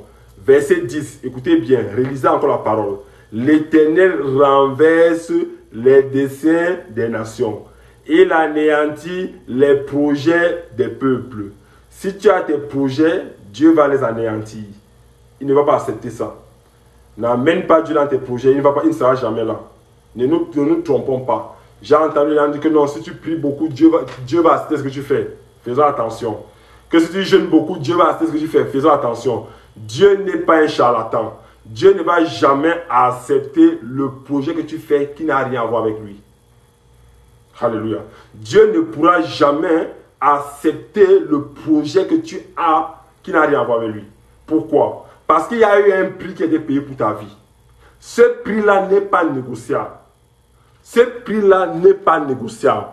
Le prix que Jésus a payé pour nous n'est pas un prix négociable. Alléluia. Ce prix que Jésus a payé pour nous est un prix unique. Et la Bible déclare, je vais relire le verset. Alléluia. Psaume 33, verset 10 à 11. Frères et sœurs, dormons avec ce verset. Écoutons bien la parole. Je ne suis pas là pour interpréter la Bible. Je n'ai pas l'intention d'être. Je suis là pour nous permettre de voir certains versets que nous sommes peut-être ignorants de cela. La Bible dit, l'Éternel renverse les desseins. Desseins, c'est comme les projets, c'est comme les plans, c'est comme la volonté des nations. Il anéantit. On n'a pas dit qu'il accepte. Il anéantit les projets des peuples. Quiconque se lève pour faire son projet selon sa chair, parce que l'Esprit de Dieu en toi ne va jamais faire son projet, il va faire le projet qui vient de Dieu. Si tu commences à dire que je vais faire mon projet, c'est la chair qui parle. Dieu va anéantir cela et Dieu va s'opposer à toi. C'est pour ça que Dieu demande chaque jour, par les Écritures saintes, de vérifier la parole et de marcher dans sa vision et son plan pour notre vie. Au verset 11, écoutez le verset 11, qui est aussi très capital pour nous les frères et sœurs. Les desseins de l'Éternel subsistent à toujours. Et les projets de son cœur, les projets du cœur de l'Éternel, pas de notre cœur, non. Les projets du cœur de l'Éternel, les projets du cœur de Jésus, les projets du cœur du Saint-Esprit subsistent, les projets du cœur, les projets de son cœur et les projets de son cœur de génération en génération. Alléluia. Alléluia. Ce que nous devons faire doit toujours rencontrer la vision de Dieu pour notre vie. C'est dur, mes soeurs, c'est dur, mes frères, mais nous devons tuer, pas comme des criminels, mais nous devons faire taire la chair. Rappelez-vous que la Bible déclare que dans cette chair-là, le péché a été condamné là-bas dedans. Ça veut dire que la chair va toujours s'opposer à faire la volonté de Dieu pour notre vie. Et je nous garantis, et je nous rassure que si un homme se met à genoux, implore le Seigneur va lui montrer son plan, sa vision pour sa vie. Alléluia. Je vais nous raconter une histoire. On va finir par là. Vous savez qu'il y a plusieurs types de chrétiens sur la terre. Mais je vais parler des chrétiens qui sont obéissants à la parole de Dieu. C'est pour eux que le Seigneur m'a envoyé parler. Dieu avait dit quelque chose à Samson. Alléluia. Avant que Samson, dans l'une des juges, ne vienne sur la terre, Dieu a donné les recommandations à ses parents. Ses parents-là ont gardé ces recommandations-là. Et ils l'ont transmis à Samson. Parmi les recommandations-là, Dieu avait dit à Samson que n'épouse pas la femme philistine. Il avait dit n'épouse pas. Alléluia. Samson, bien que rempli de ce que Dieu lui avait dit, a laissé ses yeux regarder la beauté extérieure de ces femmes-là. Alléluia. Avant de finir l'histoire de Samson, je vais revenir sur Salomon. Dieu avait donné le conseil à Salomon. Il avait dit à Salomon, je vais te donner la sagesse, l'intelligence et l'argent et la richesse pour que tu puisses me servir. À l'époque là, Salomon aimait consulter Dieu. Lorsque Salomon a vu cette chose grandir en lui, il ne consultait plus Dieu pour prendre les nouvelles ou les updates, qu'on appelle ça encore en français, les mises à jour de Dieu pour sa vie. Il a commencé à faire ce qu'il voulait. Il a fini par prendre 700 femmes, 700 concubines, c'est 700 femmes et 300 concubines. Il est sorti du plan de Dieu. C'est à cause de son père David, que Dieu a eu miséricorde de lui. La même manière pour Samson, ayant épousé cette femme-là, tellement que son cœur a commencé à s'attacher à la femme et s'est détaché de Dieu. Alléluia. C'est ce que beaucoup d'entre nous, ça nous arrive souvent. Quand tu as choisi ce que tu veux faire, au lieu de ce que Dieu veut faire, ton cœur s'attache à ce que la chair veut faire. Et obligatoirement, comme le cœur n'est pas s'attacher à 2 mètres, l'autre cœur, le cœur se détache de 2 mètres par excellence qui est Jésus et s'attache au maître du monde. Et ton cœur se détourne tout doucement. Tu vas continuer à prier. Si tu priais 5 fois, tu vas dire, ok, je vais prier 3 fois, je suis fatigué. Après un jour, tu fais 2 jours, tu ne pries pas. Tu fais 2 semaines, tu ne lis même pas la parole. Mais tu te dis toujours chrétien. Tu ne l'es plus. Ton cœur s'est détaché de la vision et du plan de Dieu pour ta vie. Nous devons comprendre que la première des choses que nous devons faire, c'est de regarder à la vision et le plan de Dieu pour notre vie. C'est dur, mais nous devons le faire. Si c'est écrit que c'est possible, nous pouvons le faire. Et lorsque j'aurai embrassé la vision et le plan de Dieu, maintenant, je peux prier à l'excès, je peux jeûner à l'excès, je peux faire des offrandes à l'excès pour garder l'harmonie avec Dieu. Alléluia. Mais aujourd'hui, beaucoup laissent ces choses pour aller faire l'extravagance en disant que je vais amener Dieu dans mon cœur. Non. Dieu n'est pas manipulable. L'alpha et l'oméga n'est pas manipulable. Personne n'a manipulé Jésus. Personne. Alléluia. Il dit que même la mort de Joseph, il dit que même Joseph, qui était le père de Jésus, Saint-Esprit, merci. Merci à toi, Saint-Esprit. Écoutez la parole du Seigneur.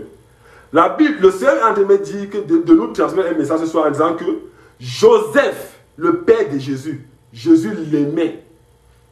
Jésus n'est pas devenu la résurrection. Jésus est la résurrection. Jésus, depuis le trône de son trône, est la résurrection. Jésus, avant de venir sur la terre, est la résurrection. Mais son père est mort, Joseph. Si vous et moi, Dieu nous met le don de ressusciter les gens, que ton père ou ta mère décède, tu vas aller prier, lève-toi et mange. Tu pars où même? Attends d'abord. Mais Jésus a vu Joseph être embaumé. Jésus étant la résurrection, il a vu Joseph aller être enterré. Et quelques mois plus tard, il allait ressusciter Lazare. Imaginez-vous aujourd'hui. Non! Tu es dans des loges. Comment tu peux laisser ton père mourir? Tu vas ressusciter un ami? Oui, les gens vont te dire ça. Que mais tu as perdu l'essence. Comment tu peux laisser ton père ou ta mère? Tu vas ressusciter un ami. Ce n'est pas Dieu qui te parle. Mais vous savez pourquoi? Je me suis interrogé pourquoi Jésus l'a fait. Parce que Joseph, avec un plan et une vision qui était liée à Dieu. Or, en pesant de Joseph, c'était Dieu. C'est-à-dire que Jésus savait le plan pour Joseph et sa vision. Voilà, il pouvait laisser Joseph partir. C'était le plan de Jésus pour Joseph de le laisser partir. C'était le plan de Jésus pour Lazare de le ressusciter. Alléluia. Frères et sœurs, concentrons-nous à accepter le plan de Jésus pour notre vie. Il y a plus 2 scénarios. L'un où son père qui meurt. Joseph était le père de Jésus. Hein? Jésus l'aimait. C'est son père, Jésus l'aimait. Mais il a laissé Joseph être enterré. On l'a embaumé, on a fait le funérailles. Le même Jésus qui n'a pas changé en quelque chose. Parce que tout ce que Jésus a fait, il est depuis le royaume des cieux. Et le même Jésus va enlever Lazare de la tombe après 4 jours. Alors que Jésus était là le jour où on enterrait son père. Jésus était présent. Mais pour Lazare, il est venu 4 jours après. Lazare, sort, viens. Ta mission n'est pas encore finie. Tu as encore des choses à faire. Mais pour Jésus, c'était fini. Est-ce que Jésus est injuste? Non. Mais Jésus ce soir me dit de dire à chacun d'entre nous que j'ai un plan, une vision que j'ai planifiée avant que tu ne naisses pour ta vie. Et c'est ce que Jésus veut que nous suivons. Alléluia. Que le nom du Seigneur soit béni. Que le nom du Seigneur soit vraiment béni pour que nous puissions, par son Esprit Saint, accepter son plan pour notre vie. Rien n'est facile, rien n'est gagné d'avance, mais le plan de Jésus. Et ça commence par d'abord porter sa croix. Quand tu portes ta croix, demande la force à Jésus. Jésus en toi, l'espérance de la gloire. Jésus qui est en nous a sa divinité en nous. Jésus qui est en nous a sa personnalité. Jésus qui est en nous a son sang en nous. Et tant que le sang de Jésus parle à l'intérieur de moi, tant que la divinité de Jésus parle à l'intérieur de moi, tant que la personne de Jésus parle en moi, Jésus nous demande de demeurer en lui. Celui qui veut être sauvé doit être demeuré en Jésus. Celui qui veut garder Jésus dans sa vie doit demeurer en Jésus. Alléluia. Que le nom du Seigneur soit béni. Je rends grâce pour chacun d'entre nous. Pour la présence de chacun d'entre nous, je rends grâce. Et j'ai pris le Seigneur de nous fortifier. J'ai pris le Seigneur de fortifier chacun d'entre nous. Et que le Seigneur puisse nous donner la capacité de continuer à marcher selon lui. Je m'excuse pour la vidéo sur l'autre plateforme, sur TikTok qui est inclinée. C'est parce que j'ai en train de charger le téléphone. Amen. Que le Seigneur nous bénisse. Alléluia. Aujourd'hui, c'était un jour d'enseignement. Je sais que peut-être vous qui êtes de l'autre côté, en train de nous écouter, vous avez certainement peut-être des questions. Mais si vous avez vos questions, vous pouvez les poser en inbox. Le Seigneur va permettre que nous puissions vous répondre. Et demain, nous aurons étude biblique, une étude de la parole de Dieu, dans un sujet bien déterminé. Et là, chacun d'entre nous pourrons poser des questions comme nous voulions. Alors, frère Bachiro, je t'en supplie, si le Seigneur le permet, et si tu peux nous conduire dans la prière en fonction du thème que nous allons partager aujourd'hui. Que le Seigneur nous bénisse. Alléluia. Bonsoir à chacun d'entre nous. Bonsoir à maman. Bonsoir à Marie, fille du roi. Bonsoir à Christelle. Bonsoir à chacun d'entre nous. Amen. Vas-y, frère, je te prie. Alléluia. Que le Pour la prière, amen. Amen, frère. Merci à toi, frère. Merci. Que le Seigneur te fortifie, frère. Que le Seigneur te fortifie. Alléluia. Nous allons continuer, nous allons prier en fonction de l'échange que le Seigneur nous a permis d'avoir aujourd'hui. Alléluia. Et cet échange-là, ça doit nous édifier. Amen. Nous devons comprendre qu'il y a un seul plan, c'est celui de Jésus. Il n'y a pas deux plans. Il n'y a pas le plan pour un homme, mais il y a le plan de Jésus. J'aimerais que qu'importe l'endroit où tu es, qu'importe l'heure ou la région où tu es, que nous baissions la tête et que nous disons, Seigneur, permets-moi de marcher dans ta vision et ton plan pour ma vie. Seigneur, je me prosterne devant ta vision et ton plan pour ma vie. Oui, il faut le dire à Jésus.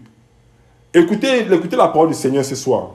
La Bible dit que, écoutez, ce n'est pas le fait d'être à côté d'un prophète qui fait de toi, qui demande que tu marches dans la volonté de Dieu. Écoutez, le prophète Samuel, dormait auprès d'Élie, qui était un prophète. Samuel, étant enfant, dormait auprès d'Élie, qui était un prophète. Lorsque Dieu est venu appeler Samuel pour travailler Samuel, Élie n'a pas entendu. Alléluia. Dieu est venu, Samuel. Samuel s'est levé, il allait réveiller Élie. Élie dit que non, je ne t'ai pas appelé, rentre te coucher. Dieu a appelé une deuxième fois, Samuel, il croit encore, Élie, c'est quoi, tu m'appelles pourquoi? Élie dit que non, je ne t'ai pas appelé. Lorsqu'il s'est rendu compte pour la troisième fois, Élie dit, oh, je comprends. Lorsque tu vas entendre cette voix, alléluia, dis, Éternel parle, je t'écoute. Lorsque Dieu a parlé à Élie, Élie savait que Élie a su à un moment donné que Dieu avait rendez-vous avec Samuel. Mais est-ce que Élie a entendu ce que Dieu a dit à Samuel? Non. Quand tu entends la voix de l'Éternel, dis Seigneur, ce soir, nous avons entendu que tu as dit dans ta parole que tu as des plans, un plan et un projet pour ma vie. Papa, à partir d'aujourd'hui, à partir de ce soir, Seigneur Jésus, à partir de ce matin, permets-moi d'accepter et d'embrasser ce plan-là. Transforme-moi, Papa éternellement. Papa, Seigneur, je te rends infiniment grâce, Papa, et je te bénis. Papa, tu nous as démontré dans ta parole, Papa, que tu avais un plan pour ma vie, pour la vie de chacun d'entre nous. Papa, je me suis battu, Papa, pour faire ma volonté, Papa, et j'ai oublié la tienne. Papa, je confesse ce soir que toute parole que j'ai prononcée, aimant ou voulant faire ma volonté, Papa, je te demande pardon, Papa. Je renonce à toutes ces paroles, Papa, et mon Dieu, mon roi. Papa, j'avais même planifié ma carrière. Papa, j'avais même planifié comment je devais me marier. Papa, j'avais même planifié comment je devais faire des voyages. Papa, ça, c'était moi. Comme le livre de Jacques dit que qui peut vivre le lendemain? Si Dieu veut faire quelque chose, il faut toujours dire, si Dieu le veut, demain je ferai telle chose. Parce que le plan de Dieu est meilleur pour ta vie. Alors, la Bible déclare que nous devons, Seigneur, je te prie, Papa. Je te prie, Seigneur. Permets-moi d'accepter. Permets-moi de me prosterner devant toi, Papa. Que la vision, le plan, Papa, que tu as fait pour ma vie, la vie de mon frère, la vie de ma soeur, Papa, puisse se réaliser. Papa, nous acceptons cela au nom de Jésus de Nazareth. Papa, aujourd'hui nous avons été délivrés, Papa. Papa, nous acceptons faire ta volonté. Pas seulement ta volonté, parce que beaucoup de gens disent non, je fais la volonté de Dieu. Non, pour d'abord faire la volonté de Dieu, il faut être soumis à Dieu. On ne fait pas la volonté de Dieu sans Dieu. Tu peux même être en train de faire quelque chose, tu dis que c'est la volonté de Dieu, alors ce n'est même pas le plan de Dieu. Alléluia. Nous devons d'abord accepter, nous soumettre dans le plan de Dieu. Seigneur, ton plan, Papa. Tes projets, accordés à Jérémie 29, accordés à 2 Corinthiens 5, accordés à Ésaïe 46, Ésaïe 14, Papa, Ésaïe 25, accordés à Job 42, Papa, accordés à Philippiens 1, Papa, nous acceptons, Papa, et mon Dieu, mon roi, avant d'accepter même ta volonté, Papa, nous acceptons d'avoir ton plan. Alléluia. Merci à toi, Saint-Esprit. Saint-Esprit, tu es notre conducteur. Tu ne peux pas nous conduire là où Dieu ne t'a pas ordonné de nous conduire. Saint-Esprit, je t'en supplie, ce soir, c'est de conduire-nous à accepter le projet, le plan de Dieu le Père, de Dieu le Fils, et toi-même, Dieu, c'est celui qui obéit à tous ces, qui obéit à tous ces mécanismes pour que je puisse, pour que ma soeur puisse, pour que mon frère puisse accepter d'abord ta volonté. Alléluia. Prions pour la fidélité. Prions pour la fidélité. Parce que accepter le plan de Dieu et la volonté de Dieu, c'est d'être fidèle. Beaucoup de gens aujourd'hui qui prennent le nom du Seigneur ne sont plus fidèles. Je ne parle pas de la fidélité entre un homme et une femme, ou entre deux amis, non. Je parle de la fidélité entre l'homme et Dieu. Si tu refuses le plan de Dieu pour ta vie, tu es infidèle. Alléluia. Seigneur, permets-moi d'être fidèle avec toi et en toi. C'est pour que Jésus ne peut pas demeurer en moi et que moi je demeure en Jésus si je suis infidèle. Jésus ne peut pas. Jésus ne peut pas demeurer dans un corps infidèle. Il ne peut pas. Ne nous y trompons pas. Alléluia. Seigneur Jésus, permets-moi d'être fidèle. D'abord d'être fidèle à toi qui a payé le prix pour moi. Un homme infidèle à Jésus est un homme qui a fait une grande trahison. Est-ce que vous comprenez? Est-ce que vous savez les moqueries que Jésus a eues quand il allait payer le prix pour chacun d'entre nous? Est-ce que vous savez ce qu'on lui a dit? Dieu, tu meurs? Vraiment. Dieu, tu meurs? Mais quel est ce Dieu qui meurt? Mais il fallait que Jésus soit fidèle au Père en payant le prix pour nous. Parce que le fait que Jésus ait payé le prix pour nous, parce que ça montre sa fidélité avec le Père. Mais aujourd'hui, le prix a été payé à 2000 poussières d'années. Mais les gens continuent à être infidèles. Jésus, pour que le prix là soit payé, le prix qui nous sauve soit payé, il a été fidèle envers le Père qui l'a envoyé sur la terre. Jésus dit dans la parole, je fais ce que je vois le Père faire et je fais. Signe de la fidélité. Même avant même d'accepter, après d'avoir accepté le plan de Dieu pour ta vie, demande à l'Esprit Saint de la capacité d'être fidèle avec Dieu. Beaucoup ne sont plus fidèles. Lorsqu'un chrétien, tu lui dis la vérité, à travers la Bible, le chrétien dit que non, tu es trop dur. Je ne veux plus venir t'écouter. Je ne veux plus prier avec toi. Or, si nous ne disons pas la vérité aujourd'hui, qu'est-ce qui va te rendre fidèle? Pour être fidèle, il faut connaître avec qui tu as affaire. Comment tu veux être fidèle à quelqu'un que tu ne connais pas? Comment tu peux être fidèle à quelqu'un que tu n'as jamais expérimenté? Prions le Seigneur ce soir. Seigneur, permets-moi d'être fidèle envers toi. Seigneur, même si ta parole me blesse, en plus ça va même blesser la chair. La parole ne va jamais blesser l'esprit. Et vous avez entendu que la parole de Dieu a blessé l'esprit. La parole de Dieu blesse la chair. C'est la parole de Dieu vient blesser la chair parce que la chair s'oppose à la parole de Dieu. Seigneur, permets-moi d'être fidèle. Seigneur, permets à mon frère, qu'importe mon statut social, qu'importe mon rendement social, qu'importe mon statut dans ma famille, permets-moi d'être fidèle envers toi. C'est mon statut au présent qui est important. Frère, nous devons comprendre que notre statut est important devant Dieu. Ça veut dire quoi? Le statut que Dieu m'accorde est important plus que le statut que les hommes m'accordent. Les hommes peuvent te considérer comme Lazare, qui avait des plaies sur lui. Mais ne permet pas que Dieu te considère comme être là. Non. Dieu a un statut pour toi. Et la seule personne qui peut faire que ce statut soit valable, ce n'est que toi en étant fidèle. Seigneur, je te prie, donne-moi la force d'être fidèle. Papa, que mon frère et ma soeur ici, papa, ils soient fidèles. Que nous soyons fidèles à toi. Au nom de Jésus. Nous allons élever la voix, mes frères et sœurs. N'ayez pas peur de prier. N'ayez pas peur de prier. Là où on confesse Jésus, n'ayez pas peur de prier.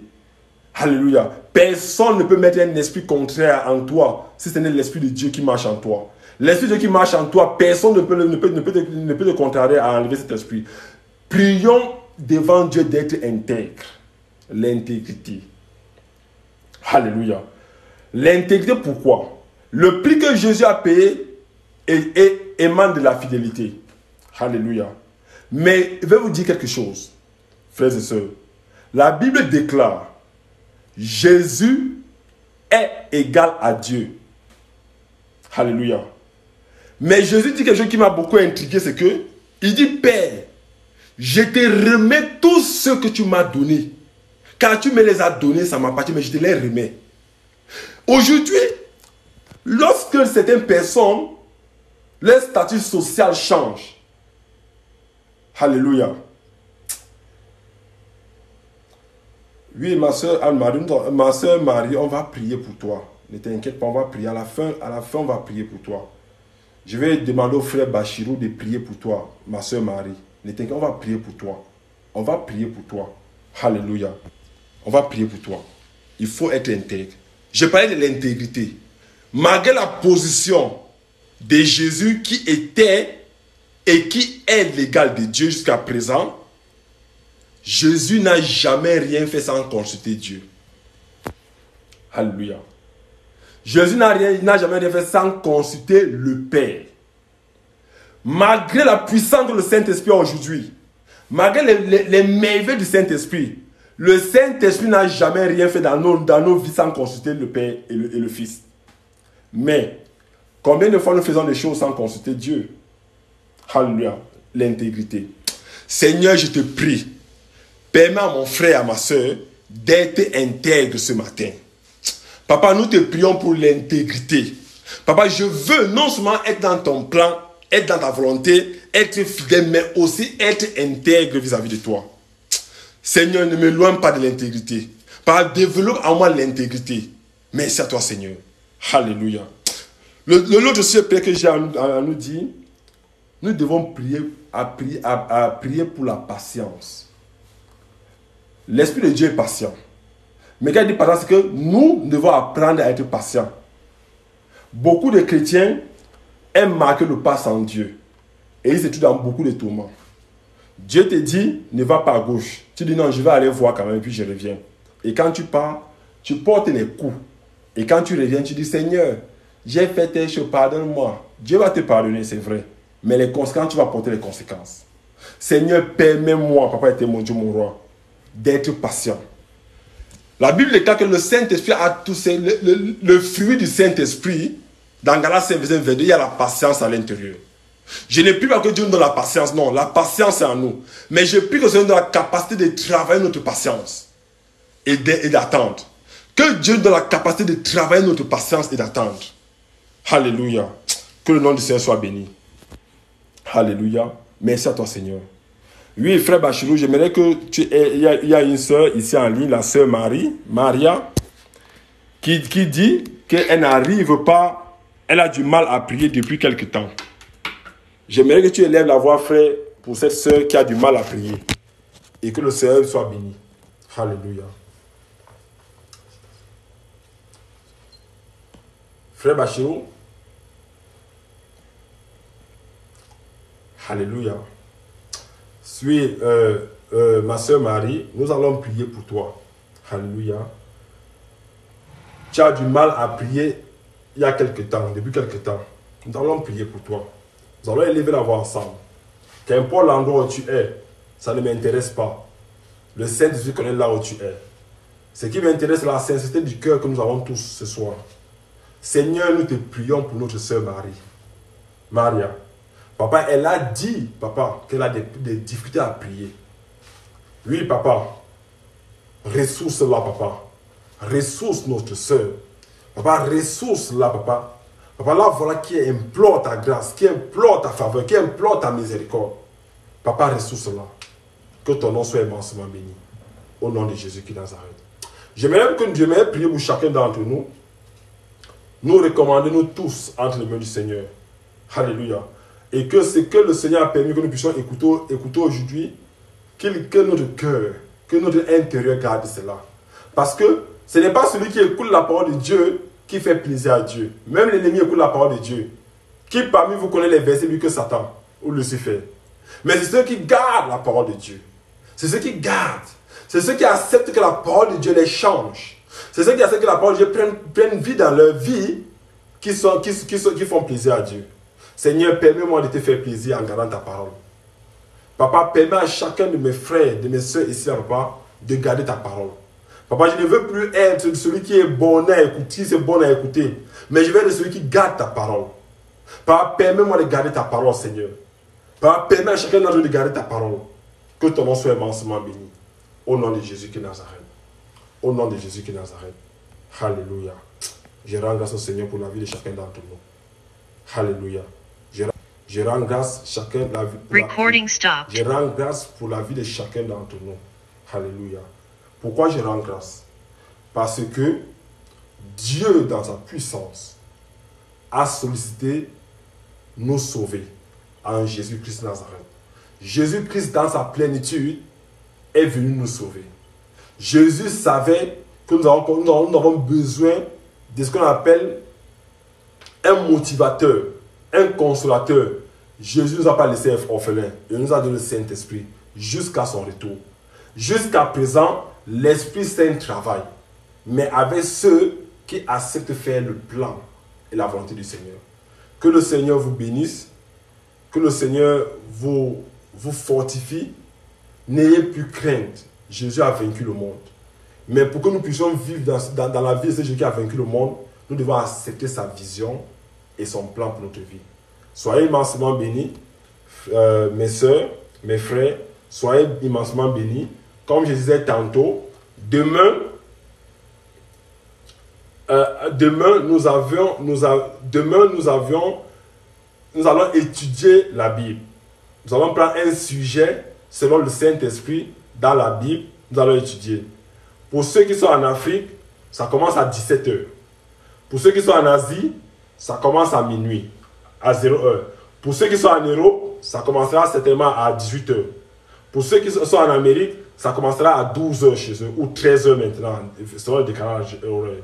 Mais quoi qu'il arrive, je vais poster l'heure de la rencontre. Soyons fidèles. La Bible déclare dans Ésaïe 1, verset 18, « Venez et plaidons, dit l'Éternel. » Dieu dit « Venez ».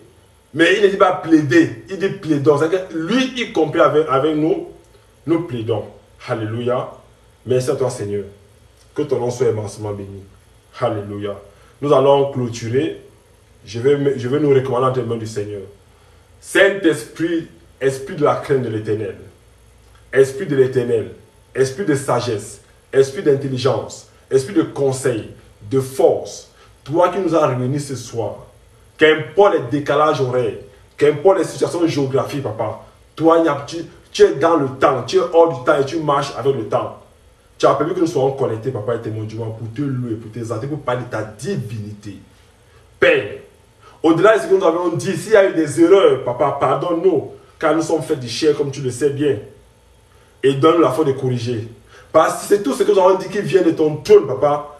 Implante ça dans nos vies, papa, et que nous puissions mettre ça en pratique. Papa, nous te rendons infiniment grâce, nous te bénissons, papa. Nous te recommandons nos vies respectives, papa. Papa, nous nous effaçons pour te laisser nous transformer. Papa, si nous sommes à ton image, comme tu l'as dit dans ta parole, et nous n'en doutons pas, papa, permets que nous marchions, papa, que ton image se reflète en nous, papa. Papa, je te prie pour que chacun d'entre nous demeure, papa, en toi, papa, et témoin Jésus. Toi qui es le seul Dieu, papa Jésus. Seigneur Jésus, nous nous recommandons à toi et nous te bénissons. Que ton nom soit immensement béni. C'est à ton nom que nous allons ainsi prier. Alléluia. Amen. Shalom à vous, frères et sœurs. Que le Seigneur nous fortifie. Demain, on a encore une rencontre à la même heure, comme je disais tantôt. Et soyez immensement bénis. Alléluia. La seule bénédiction que nous avons, c'est Jésus-Christ. Alléluia. Shalom à vous. Soyez bénis. Au nom de Jésus qui est dans Nazareth. Amen.